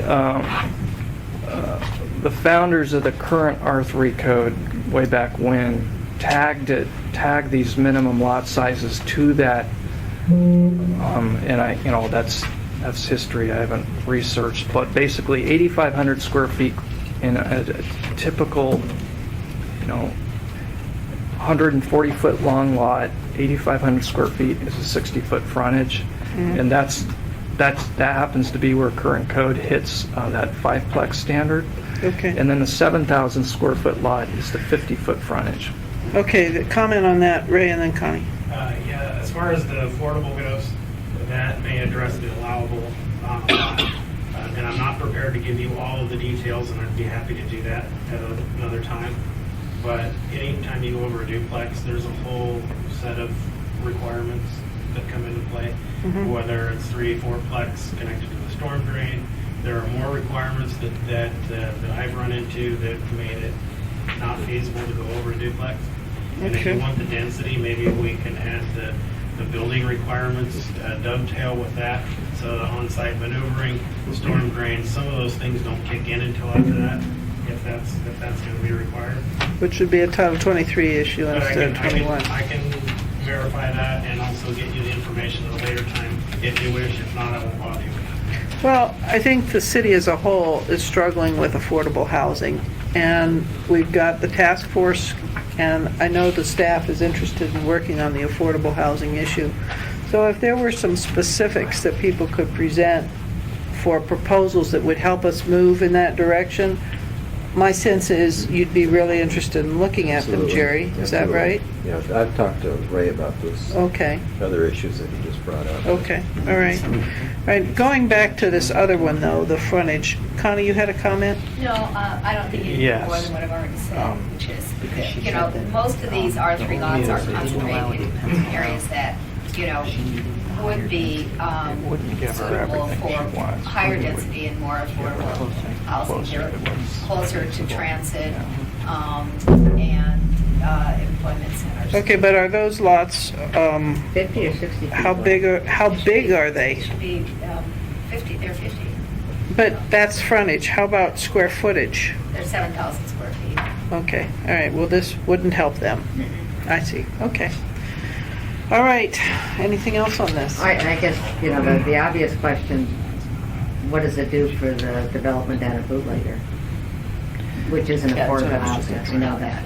The solution to the bootlegger question really is then the recommendation number 2, where we develop a way for... But so that is a 60-foot lot, 8,500 square foot. That is an 11,000 square foot lot. It's bigger than the standard. And it may be a site of 2 lots and they total 11,000. I'm not sure. Whatever the case, it's 11,000 square feet.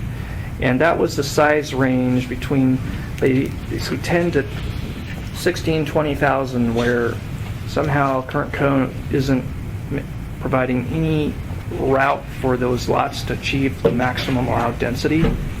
And so what we'd like to do is research a route, appropriate route where they can do that. So this may help her, but we don't really know yet.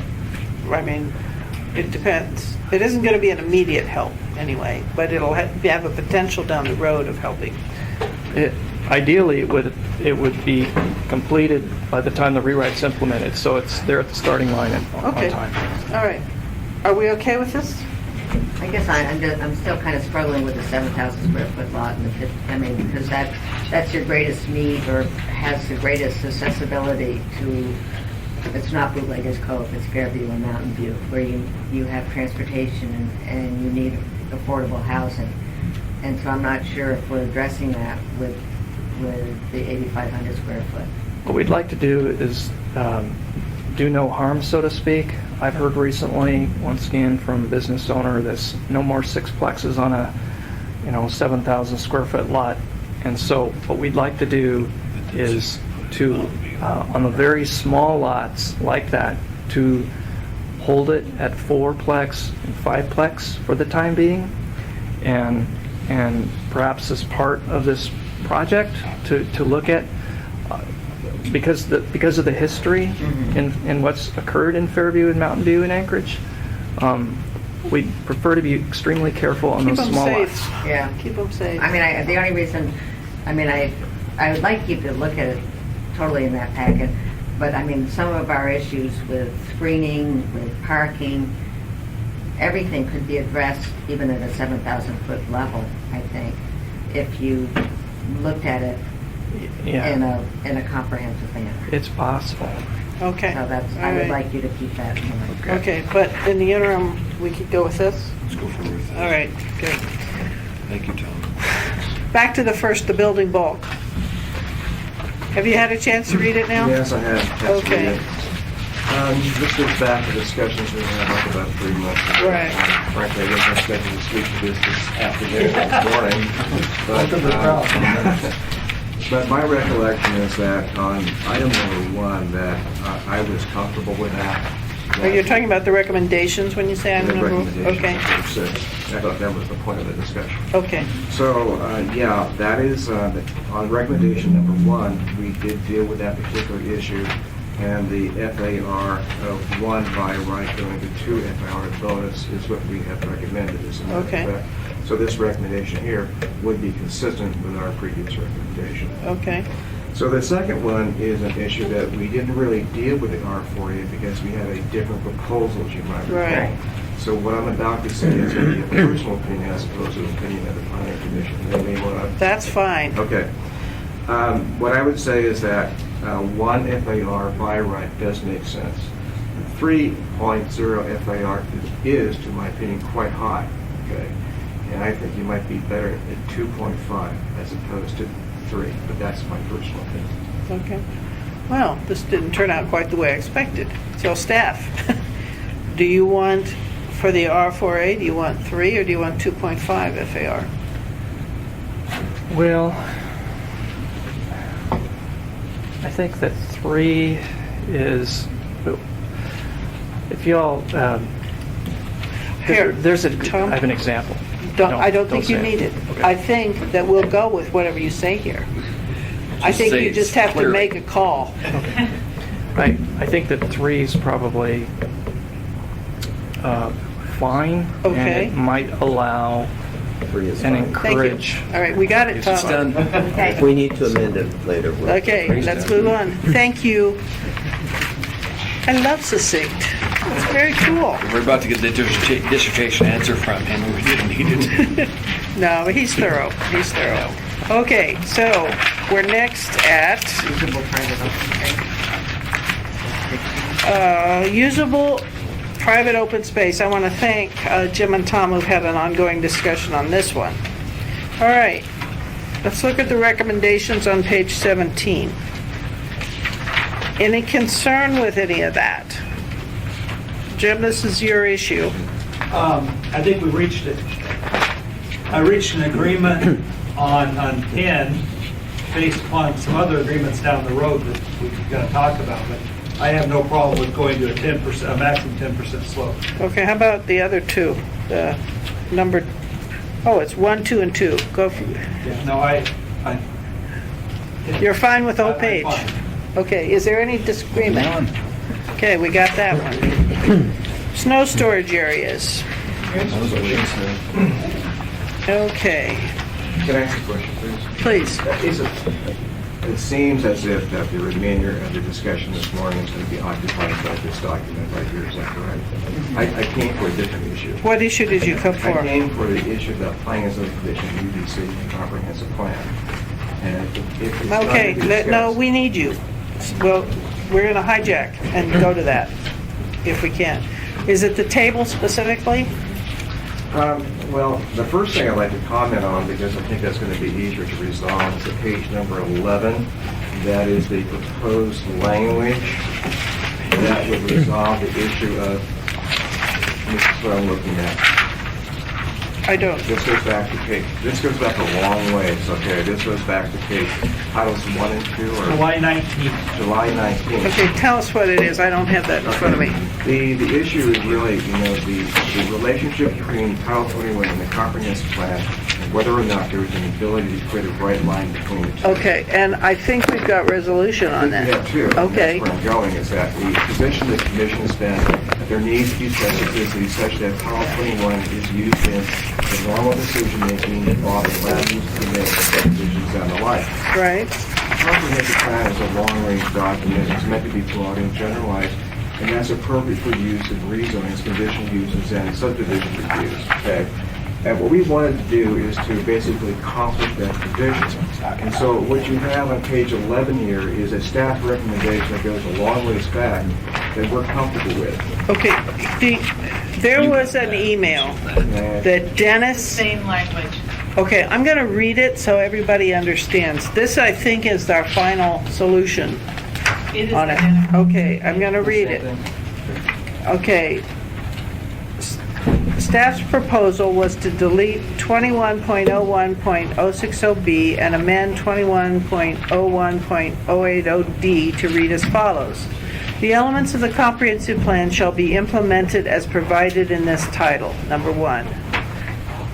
Number 2, the section specific requirements and regulations of this title govern in land use and building approvals and actions under this title, except as provided in subsections 3 and 4. Number 3, amendments to this title, rezonings, conditional uses, subdivisions, and other related discretionary actions under this title shall be consistent with the comprehensive plan, including the goals, objectives, policies, and strategies of the elements identified in Table 21.01-1. Number 4, rezonings, conditional uses, and subdivisions shall conform to the land use plan map and other applicable comprehensive plan maps of the elements identified in Table 21.01-1. Number 5, where comprehensive plan elements conflict, the most recently adopted shall govern. This came from Dennis. I had assumed everybody got it. Looks good. Okay. We're okay? This one was painful, guys. I feel like we should go, I just want to use an example, okay? Connie? So let's use the Hillside District Plan, because there are several of us that worked on the Hillside District Plan. Okay. And the Hillside District Plan has conflicts, and it's adopted as part of the comprehensive plan, but it's not consistent with Title 21. What happens? Jerry, according to this... Connie, we'd have to look at the specific language in the Hillside District Plan to see if it had language in there that made provisions to override the code. You know, in the Hillside District Plan, it did lots of different things. It amended the OSMHP, which is an element of the plan, and it also put some standards in there for roads. So it was very specific, so that particular standard would trump. I think stream setbacks would be a good one to look at. Yeah, I could try to take Well, a shot at that we, example. on stream setbacks, we specifically did an exclusion so that there'd be a 50-foot setback within the Hillside District Plan area. If you've done that. We did. Here, The issue wait, that I Connie. have as from planning and zoning is we have a number of long-range plans before us, the historic plan, the Government Hill plan, and all of those plans, when they are presented, say that they will become an element of the comprehensive plan.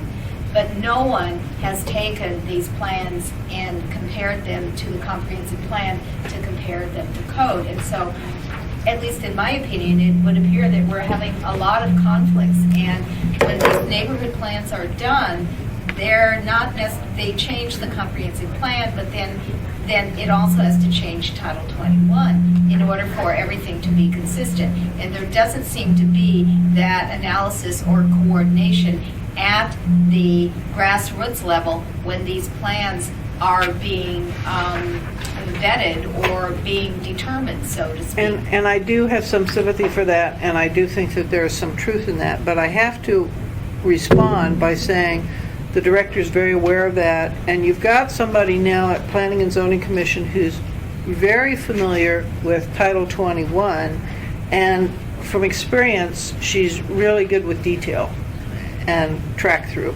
So I think that, though admittedly there have been problems in the past, we're going to be better. We certainly want to minimize the confusion on all of our future plans and make Absolutely. it clear when they do trump the code that those That there's a clearly code. called out.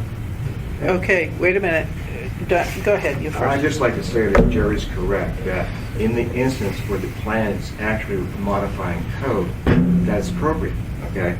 And that's consistent with the second section right here, which basically says the code is going to cover those actions that are building in nature, and when a plan actually modifies the code, that's appropriate. The other thing I would mention is that as we're going through the various plans right now, we, as the commission, are trying to make clear that certain policies and design requirements are planning principles that are not intended to be modifications of Title 21 until they are modifications of Title 21. Okay. All right. Last on this topic. Two-Catch Access Plan is also before us, and it has a specific language in there that this plan trumps everything. And I think it has to do on the access points. It does, the access has. And I just, that's the issue that's bouncing around that concerns us. Well, the plan was brought forward from the state, but I just, and I know you have been looking at them in depth, is look at the particular language to see, if you find issues there that you think need to be ameliorated, and either ameliorate them yourself or we will. This will help. Yes, I believe so. Okay. All right. Thank you.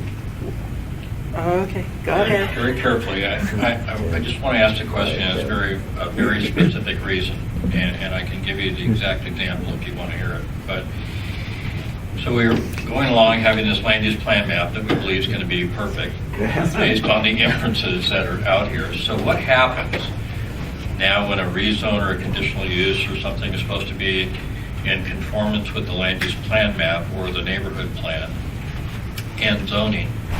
What happens when you have a piece of property that is currently zoned R3? It's undeveloped, and it's adjacent to an industrial use that's probably going to stay industrial, and it's adjacent to some undeveloped residential land. And the party that owns that one R3 lot is a party that has an ongoing family business that has continued to grow over time. And he wants to rezone it to I-1 so that he can have indoor storage of the recycled auto parts. It's Northwest Auto Recycling, been a very successful business. If the land use plan map comes out and shows that parcel as multifamily residential at a certain density, but we haven't really given it all that much thought, it just seemed like the thing to do because it's currently zoned R3, are we doomed to follow that for the next 20 years based on, we don't have a great record here of updating our comp plans or anything else on a regular basis. So. Well, Tim, I can only say, from my perspective, we have addressed those similar type of situations over the past 3 decades. The 1982 plan map was adopted, and we've processed many, many rezonings that are in conflict with the graphics. I just want to make sure that it doesn't preclude the ability to bring that property forward for a rezone. It's a case-by-case basis, and the analysis, what we point out, it conflicts with the plan map. But because of these reasons, it might be appropriate. Okay. So and the reasons are actually specified in code under your rezoning criteria. So there are a number of criteria you would actually use in your rezoning process. Okay. Yep, land use panel map's gonna be so much fun. Back to this one. Okay, all right, we are done with this. Good. Okay, and you have this language, right? Okay, all right. Anything else you wanted to add before we go back? All right, I did receive from Erica, the direction, go ahead, Erica. Well, Connie requested, so I had sent you a table. Oh, I haven't seen it. Oh, the first table. So the direction you had given us a couple of weeks ago was that generally the committee felt that land use issues should be reviewed by planning and zoning and design issues by the urban design commission. Correct. I took that direction and I went through the kind of contested procedures and I created a table which I sent to you. Okay, then that, I've only, I've seen the old one, yeah. Yes. And I then got an email yesterday from Connie asking that I amend the table to show how those procedures are currently approved. And I was able to do that, and so I have copies of that. Okay.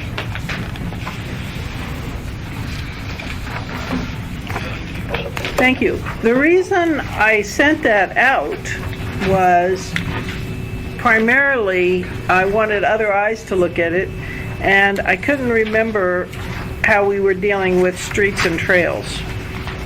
So,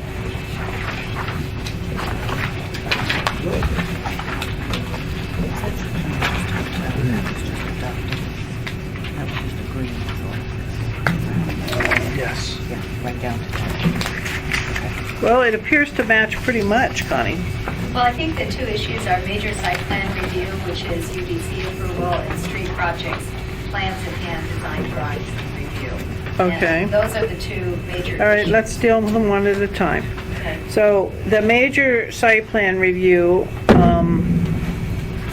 is apparently, it doesn't really exist, but currently if you try to look at it, it's kind of split.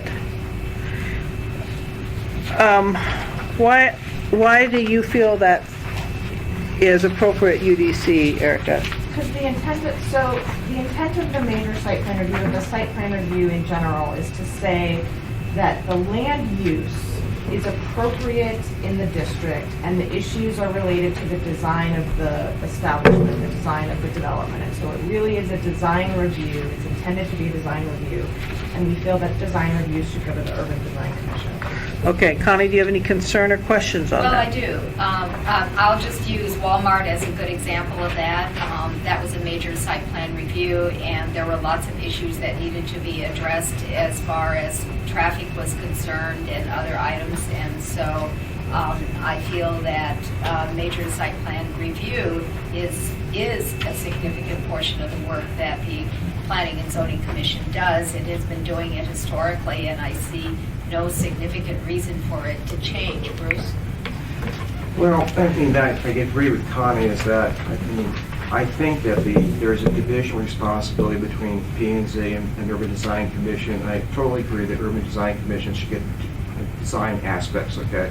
But what we found in terms of major site plan reviews is that it's not just design as an aspect of it. There's a lot of land use considerations and traffic considerations and impact considerations. Okay. And so from my point of view, it really is more of a Planning and Zoning Commission function, just by the nature of what we review. What I would say, to kind of come to a consensus or a resolution on this, is that 2 or 3 years ago, we asked staff to go in there and identify those site plan reviews that were very large, that would be normally handled by Planning Commission, and those that were quite small that could be handled by UDC, thinking on the basis that if you make that division, you can get a good allocation of responsibility for the two entities. Is it simple to define that, though? Yeah, it is. Small and large? It was defined in terms of square footage, and that went back to analysis staff did like about 2 years ago. Do you have that? We do have that somewhere, but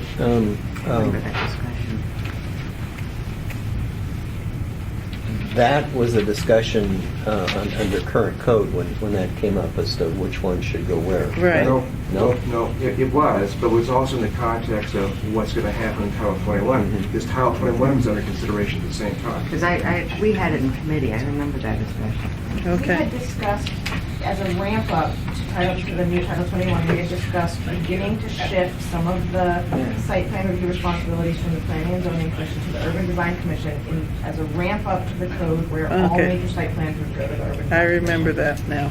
Okay. So, I mean, for discussional purposes, Walmart did go to the Planning Commission. The Planning Commission addressed it. There were design issues, there were traffic concerns, parking lot layout concerns. If the commission, feels that, they have a threshold for particular projects to go to the Planning Commission, because they're large and may have multiple issues other than design, what is that threshold? And Bruce, you're saying we have a tentative one in place. I don't recall what the square footage is. Do you? No, but they're going to have it in their files, since they have to go back and basically dig it out and define it. Probably find it and bring it back to us. The work that Eric has put together is that, if the major site plan reviews, if they all went to the Planning Commission, there'd be very little left for the UDC to process other than the landscaping provisions, and if that were the case, we would recommend that everything go to the Planning Commission. And I'd also, actually, we don't have any specific landscaping provisions that just go to UDC anymore, so I would also note that if as the P&Z had proposed in their amendments, that everything go to them, that would increase their workload about 25% based on historical. Let me caseload. ask about the comment about that, is that the workload of the commission has decreased over time. And so if you look at the workload right now, is that acceptable levels? And we've had these site plan reviews at least now for the last 2 or 3 years and thought them an appropriate review process and appropriate in terms of the workload. So I understand the argument that was made 5 or 6 years ago that there needs to be a change in role because of workload, but that has not proved out in actuality. The other question I have is just the matrix of when a major site plan review is required. I mean, I know we've had it in our industrial table. I'm just trying to think of. You have to go back and look at the chapter 5 tables. In the current code, we take public facilities to a public facility site plan review that goes to the Urban Design Commission. One of the big changes about the new code is we said we're not going to treat developments different because of who owns them. We're going to treat them all the same. So if it's a school, it's going through a major site plan review, whether it's a public school or a private school. If it's a office building in the B3, it's going to be allowed, whether it's a government or, well, it may not be a good example, but I don't know, that we're not specifically calling out public facilities for site plan review. What we should do is dig out the thresholds that we looked at previously. Okay. And yeah, Dick just told me he needs that to make this decision. I'm sighing because this is a chapter that I hoped we could finish, but apparently. 1 more week's not going to kill you. Yeah, it's coming close to it sometimes. Well, you could This come might up be a with. good opportunity to ask the commission if they're comfortable with that division of responsibility between design-specific goes to UDC and land-use components go to the Planning and Zoning Commission. Absolutely, and I think we've had that discussion, and we're all in concurrence, and I think both of us, once we're finished with Title 21, our workload has actually been relatively light. Wait till you get to land use. I'm sorry, does that imply that a development would go to 2 bodies, to you for a land use issue discussion and then to the Urban Design Commission for a design discussion? No, it means that the site plan reviews that we're doing now would be done by the Planning and Zoning Commission in the future as well. In my recollection, what the commission did previously was for those reviews, they had a acreage, square footage requirement. It's not in code, but that's informally what the commission did. So we can go back and look to see, Okay, I think my sense is Dick and Jennifer's nodding and Harriet's not saying much. Are you okay waiting on that until we see what the threshold would be? Yeah, I mean, if it's a major site plan review, it sounds like it needs to go to both bodies. Kind of what I'm thinking too, but at the time. Part of the problem is we're trying to, these commissions and boards all meet at different times and we can actually schedule, but to have them to go to both would be cumbersome for the applicant. Right. It might be useful to invite the Urban Design Commission to weigh in on this discussion as well. Well, it might be, but we're time crunched here, so at this point, I think we just want to see the threshold. Okay. Is there anything else on the table that Well, I think causes the other issue question? is one that relates to street projects, What about them? because that's now being reviewed by UDC.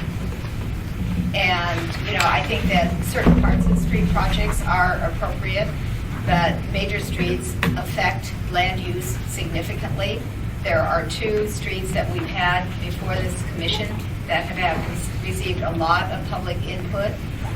Specifically, one would be Old Eagle River Road, which was very controversial and addressed certain land use issues as far as driveways and all that sort of thing. And the other one that we're grappling with right now is Golden View Drive. We continue to struggle with that issue, but it is a very important street. It's more than what the width of the street is going to be. It's more than what the landscaping is going to be. Okay, Connie, so you're saying that the hand-designed drawings review needs to go to P&Z instead of UDC, the last bullet in the column? Because you've already got the design study for streets. Right. I think the problem is really, it's very frustrating at the 35% threshold. We raise a lot of questions, and we ultimately get no answers, and we have no idea what the result is of the input that we have given. So I think it's important that we see it at the 65% level, and it certainly should go to Urban Design Commission for finalization as far as landscaping and trail is concerned. Can I ask that question? Are we reviewing 65% now? 35. 35? Yeah, originally the commission wanted to weigh in on all these projects to have its input with respect to the conceptual, to point out, concerns or issues that they were familiar with. And we developed a process with the state to actually be able to get them to sign and actually pay for the processing of their projects. The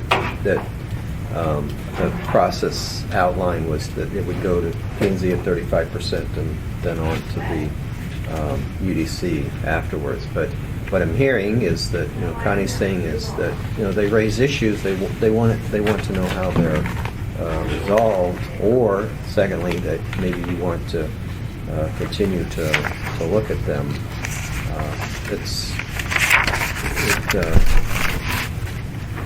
At one point in time, we need to determine how much, if that's the case, depending on what thresholds we look at here for major site plan review, if there's very minimally left for the UDC, we would just move it all to the planning commission. That's what that's kind of what I'm hearing. The only other thing that I wonder about, planning and zoning is an extension of the assembly. They're to give advice. Advice, right. And I don't think they're an extension. Well, no. Okay. Advisory, They much better. right. And I just wonder if they can assign to UDC, or is that getting too complicated? If something comes before planning and zoning and they realize. We would need, That's actually addressed on the third page here, that about the ability to delegate authority. There's the ability to delegate to request another body's review and recommendation, but we do not recommend the ability to delegate authority because that provides no certainty for the applicants. The applicant doesn't really know what body they're going to end up we with. process a lot of these for state projects, municipal All right. projects. I'm frankly loath to get into this because it's part of that whole context-sensitive design thing that AMAT spends so much time on, and we have the agreements with the state. So I'm a lot more interested in looking at the major site plan review than I am this one in switching, honestly. But anybody else? Okay. Connie, on trail review, that's the other one that's here. Yeah, we're good with that. Okay. Get us back to threshold levels on the major site plan. All right. What do we got? We've got a half an hour. Can we deal with snow storage areas? Oh, so you got something else? Yeah, a whole bunch of. The director's meeting. Go for it then, but is there something else you need us to talk about before you leave? Okay. You're leaving too, huh? This meeting. Well, we can stop or we can continue. I think you could probably finish up. Tom, you should be able to. staying, Jim? No. Jim has been a part of the snow storage, so. Are you fine? No, I'm not. Not fine. But you're leaving. He's got a planning and zoning commission meeting. Are you fine with skywalks? I'm fine with skywalks. Okay. All right, we're going to deal with skywalks and then stop. And then skywalks are towards the end here. All right. Can we meet next week then? Or do you want to, are you going to be ready? Well, as I understand, we'll be in the training room. Yeah, make sure Sue gets the training room schedule. Did you reschedule with Ernie the work session date? I talked to Ernie, he hasn't He I hasn't was decided the surprised date. about that. I didn't know about it. I learned of it the first part of this week. The work session was rescheduled on top. So my assumption is sometime in November. Vice Chairman, you don't know? I didn't know. I just saw the calendar. I don't know either. He let me know that because we noticed that it had fallen off the page, the clerk's page. and, Okay, well, I found out yesterday. So I found out Okay. Monday. I haven't found out. You want to talk about the snow storage? Yes. We don't know when it's rescheduled. I would And you imagine can't in come next November. week. I have been Robinson. 2 weeks from now is when? November 7th. I'm sorry. November 1st. I'm trying to figure this out. I haven't got my hands on how much we have left yet to 2 do. weeks from now is November 1st. That's My my hope problem. is we can finish up next week. We don't have another document. Can you call me and I'll try to understand your position?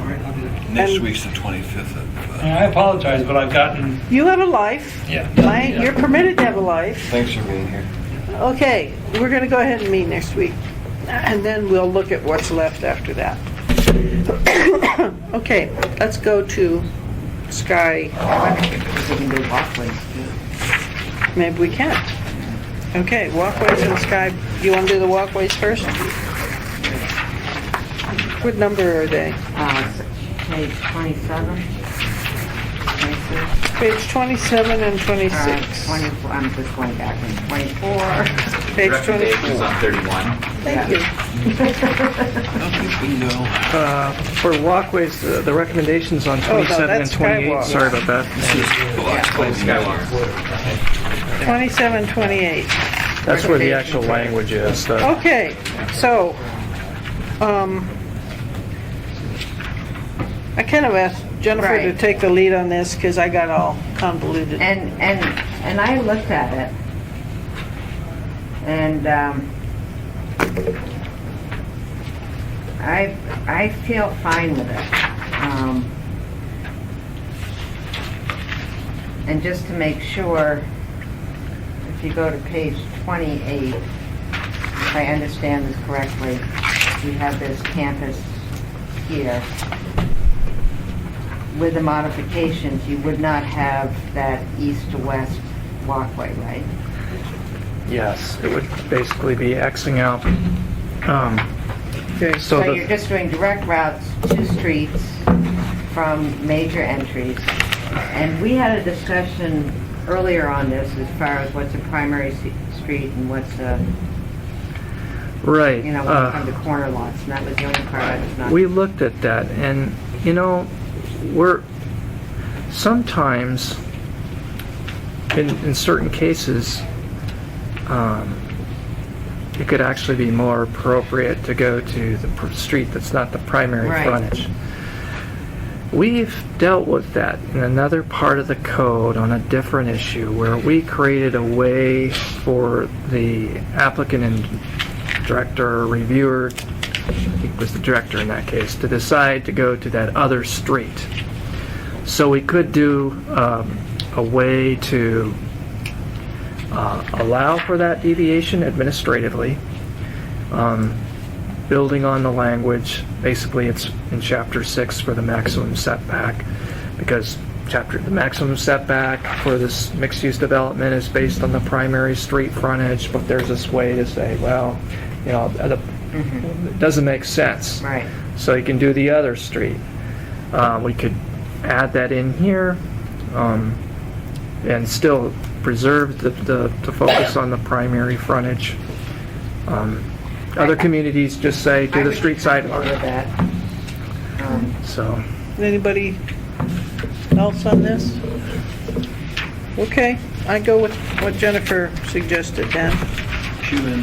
I do have, If you could be Harry, clear. state it again, It's Jennifer. basically, and this is when you get to lots that maybe the secondary street is more applicable for pedestrian traffic, so that the director can make that call as far as the walkability of the lot. You might not necessarily want to have a sidewalk going out to a primary street and have it be the new Seward Highway. if it doesn't have a bus stop on it, there's no point, right? Right, so they give some discretion, and it is consistent with Chapter 6. But on the internal walkways, I'm concerned that, and I'll say it again, I've said it many times, as soon as you get out of your car, you become a pedestrian. And if you don't give people safe ways to walk between buildings, I mean, in this particular case, I imagine you could have business in 2 of those buildings and park in one place. There's no point in moving your car, and you should be able to walk between the buildings safely. The illustration as it was created here doesn't accurately depict the actual language. On the previous page, it was provisionally adopted. It's basically the second sentence under item B, and it basically states if they being public sidewalk. If public sidewalk can provide a relatively direct route, the public pedestrian facility, such as the public sidewalk, shall satisfy the requirements. So you go back to this illustration, which is based on the Abbott Fred Meyer area and its outbuildings. What we found when we were reviewing it this past week is that in this case, the actual entryways to these outbuildings are so close to the street sidewalk that technically satisfied the requirement. If this illustration had pushed those buildings back away from the street, maybe there are additional outbuildings, for example. Maybe those buildings would have to have a more internal walkway system, but we wanted to allow the sidewalk to satisfy the standard where it was appropriate. Admittedly, it's, from the pedestrian perspective, it's not, it'd be ideal to have that internal walkway system too. But, And I guess my point is, if you took your argument as far as a parking lot, you would have sidewalks all through the parking lot, because you're always getting out of a car in the parking lot and walking to a building, and your parking area is in rows. So, you can get kind of convoluted and overkill with that kind of perspective. So I would rather think most of us would be conscientious drivers and conscientious walkers, because we have to do it anyways. There's a good example development of where that's going on right now. In fact, you drive in Northern Lights Boulevard, it's the Northern Lights Center, and the new Walgreens is going in, and it's set back from Northern Lights by a couple bays of parking, and it's sort of in line with the facade of the Northern Lights Center. So in the rewrite, what I think would be required here is, because it's so far from the street, just because the Walgreens is providing the walkway all the way to Northern Lights, because it's set so far from the street, the rewrite, this allowing these buildings to just connect to the street is where they're closer to the street. But the Walgreens is pretty far from the street, and you can drive by it, you can see their new walkway, and it's going across the parking bays. In that case, the building is set back that far enough and set in line with the Northern Lights Center, where the rewrite would require the walkway to connect the two, because that's where the walkway in front of the Northern Lights Center is actually performing like a sidewalk. Right. So in that case, On the buildings, it's next to the buildings rather than on the sidewalk, which is way far away from the buildings. yeah, in that case, the rewrite, I think even as stated here, would say, and I suppose we could provide another illustration of that. We certainly be inclined to explanatory illustrations in the user's guide too. Is Walgreens providing a walkway over to the other mall buildings? Yes. Okay, and is that, but was it required that they provide that walkway? It was a site plan review, I believe. So it was a special review. Had it been just the by right for whatever reason, I do not believe they would have been required. Well, it's when that was Johnson's Tire and you dropped your car off, if you could come back and get your tires in an hour, you would just walk over to Tidal Wave or Pilates and hang out, and that was the logical place, the logical way to walk. And- It's really a discussion on that corner as to exactly where that building should be located.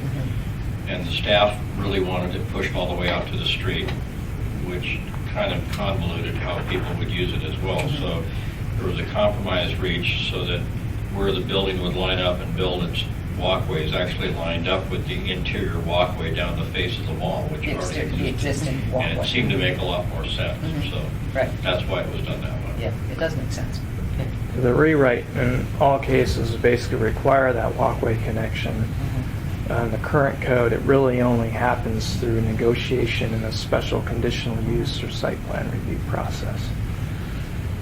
So in other words, you're saying that this walkway right here is arrived at by discussion and common sense, rather than a code that says you got to do that walkway. In current code, the discussion only takes place in a conditional use process or a discretionary site plan review. Big box. Big box review. So in the provisionally adopted in the rewrite, it would basically just occur always. Okay, so the question we're trying to get to an answer on is, do we require this walkway that's X'd out that we have X'd out here, or not? We recommend. Is that the yeah, question? But it depends on where the building is. In the illustration, these buildings, you see those little black P's? They're not in front of the buildings, and that indicates to us the building is. It's like the Walgreens on Huffman. The Walgreens on Huffman is like the entryway is right next to the sidewalk. Yeah. And so in that case, the sidewalk really is functional as a connector to the neighboring businesses. Jennifer, can you answer her question? Well, with this, no, it would be X'd out. And the question I would have is, are the public sidewalks going to be cleared of snow in order to allow them to be used as these? That is beyond the scope of this committee. Depends on your snowfall, isn't it? And with that walkway, It's a good question to ask yourself here. You have the power. right. Should we? So I have the- I have to keep mine clear. I'm fine with it. Where I grew up, you had to keep the sidewalk in front of your house clear. That was your job, not the Okay. city's job. I have a question about the bus one on the bottom. I'm not sure I'm reading it correctly. So when a transit stop occurs on a street that's designated as a transit supportive corridor, that's what I'm familiar with, that's what we've done before. But this one, or to improve transit service frequency to 15 minutes or less, these are non-existent bus stops. These Be right are with the traffic that just designated slows. on page 26. That if you flip back, we've excerpted from the long-range No, I transportation know, plan. but they're not routes now. They are routes. They are routes, except Some of they're them are. 30-minute headways instead Well- of 15. The ones on Upper Health Side. Well, if they're not routes today, there won't be a transit stop on them, and this won't kick in. If they are routes, none of them are on 15-minute headways yet. Well, that's why I thought maybe it's simpler to just go with what was there originally and just say in existence, so you know what the heck you're doing, rather than have to check back on a plan and then become non-compliant when the plan kicks in or something. I wanted simplicity. What we try to do is tag this to the transit routes I know. where it actually may. And, I understand, but you're also tagging it to ones that aren't there, so when it does come, are you non-compliant? that aren't there. You mean they don't exist? The route's not there? There's one at least that does not. Okay. Well then, Even though they're the way residential. it reads, and I it's know, totally by accident, but it reads, where a transit stop occurs on a street. So it's got to exist. If it doesn't exist, there won't be a transit stop there. So you're okay. But the only thing is that if the comp plan says it's going to be enhanced, and that was kind of our way of weeding out those little routes that maybe are infrequent or always on the knife's edge of not running. Okay, the cautionary is, in my 10 plus years of watching long-range transportation plans, we have never, ever implemented the transit recommendations in any of them. So I just, I'm going to this year. and we probably won't. So And the reason why we tagged it to this, and maybe there's something else we need to tag it to, it wasn't that we're expecting it to become 15 minutes tomorrow or even 10 years from now. These are the routes that correspond to the strongest routes in town. They're already well-used routes, and they're typically on 30-minute headways at rush hour or hour otherwise, but they tend to be the routes where there's really transit service. I hear you. So would you rather have this or the existing bus stop language that was there before? Well, obviously the language is there before captured all the I know. routes. And So you from prefer a that, or planning you don't? perspective, that would be ideal. But we also recognize your concern about there are these outlying routes where you may not have the service to justify it, and you're requiring a walkway out to a transit stop that's rarely It doesn't used. or does not Might never. any longer function. This gets to that. It focuses it down on certain Okay. routes. All right. Asking if you're going to plow the bus stops or not. We never do. Okay, so what do you guys want to do? You want to just go with this? I'm fine with that. Well, If it exists, then it needs to be started. we could also put, well, I shouldn't talk out loud, but we could, I don't know, we could find another way to make it clear so that people don't have to look around for a map. They'll just figure out whether they're on a transit stop designated.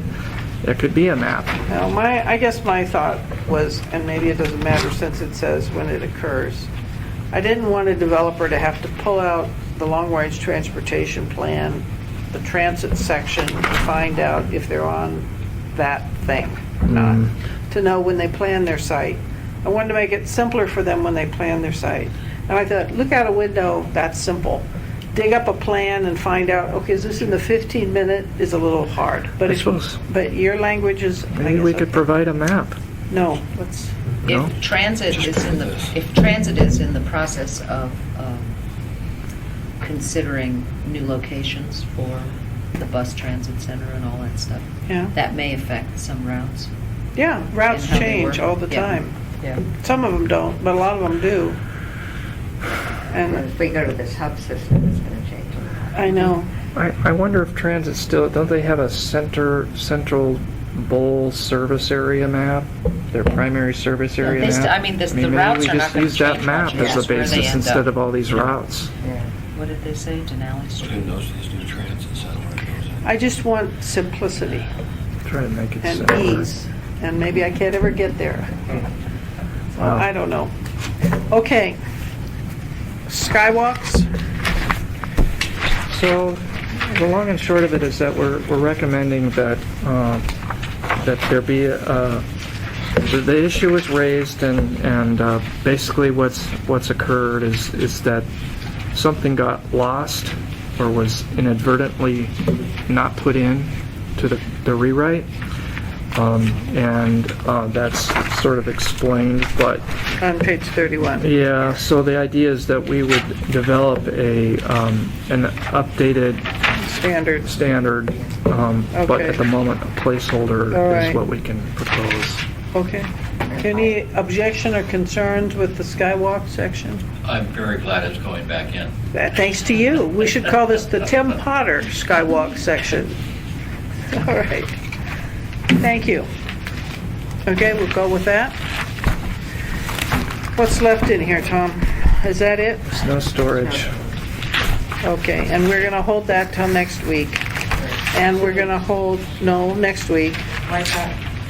Oh, just, He's gonna call me and I'm gonna try to take his arguments and understand them.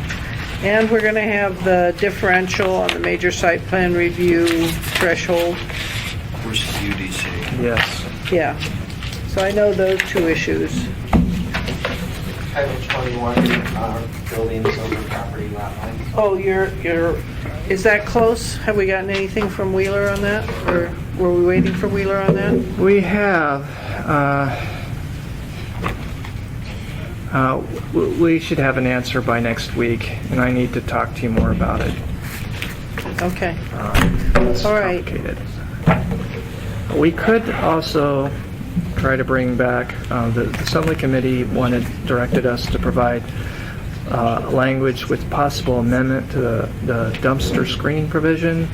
Sharing a dumpster at the property line, can it work? And then making the administrative variance process clearer and more flexible. We could bring that back for you all to review. I think that'd be helpful because I know we'll be talking about dumpsters at some length, and the more familiar the committee gets with it, the better. Okay, with that, I guess we are adjourned. Thank you. Thank you. Now, you said in your email that the complete draft would be available when? So 1, 3, and 4, chapters 1, 3, and 4, we could have that to you by early next week. Okay, all right. 2 was somewhat dependent on this UDC issue, so... Which we're almost done with, but not quite. So we could almost provide there's even 3 is somewhat affected by that because, of course, who does what is mentioned several times later. So we could provide 2 without that for review No, purposes. let's wait and do it at one time. I don't want to. Okay. So this does affect 3 and minor elements. So I just want to get funded to get it working. So Okay. I'm not organized in my brain at the moment, but I will try to get better that way. So why would you? but we could certainly provide those chapters to you That has costs. to review. That generates costs. And that they should, other than that issue, those first 4 chapters should be burned. Okay. Well, I want to read them, so whenever you feel like you can. We'll come back. And this is essentially free by comparison. It's almost free by comparison. My hope is that I can sit down with staff in December, and I need to talk to Jerry about this to confirm it, and hopefully bring something to committee in maybe January, mid to late. I know Rosemary is trying to get parents to comment on that aspect of the kid's life. And Okay, Rosemary I'm has going to tell you, consortium power is growing more limited now. She may be taking And consortium does not have the ability to review, I mean, you can review, but you cannot amend anymore. No, but they want to have the discussion here, and they want to have that time to take a look at it. All right, well, I'm going to come up with staff on a draft, and then we'll give that draft to the consortium to look at, and this committee. I think it's just testing. I'm just not sure on the timing, because I'm not sure on staff availability to work through it. That's it. All right? better than any other class.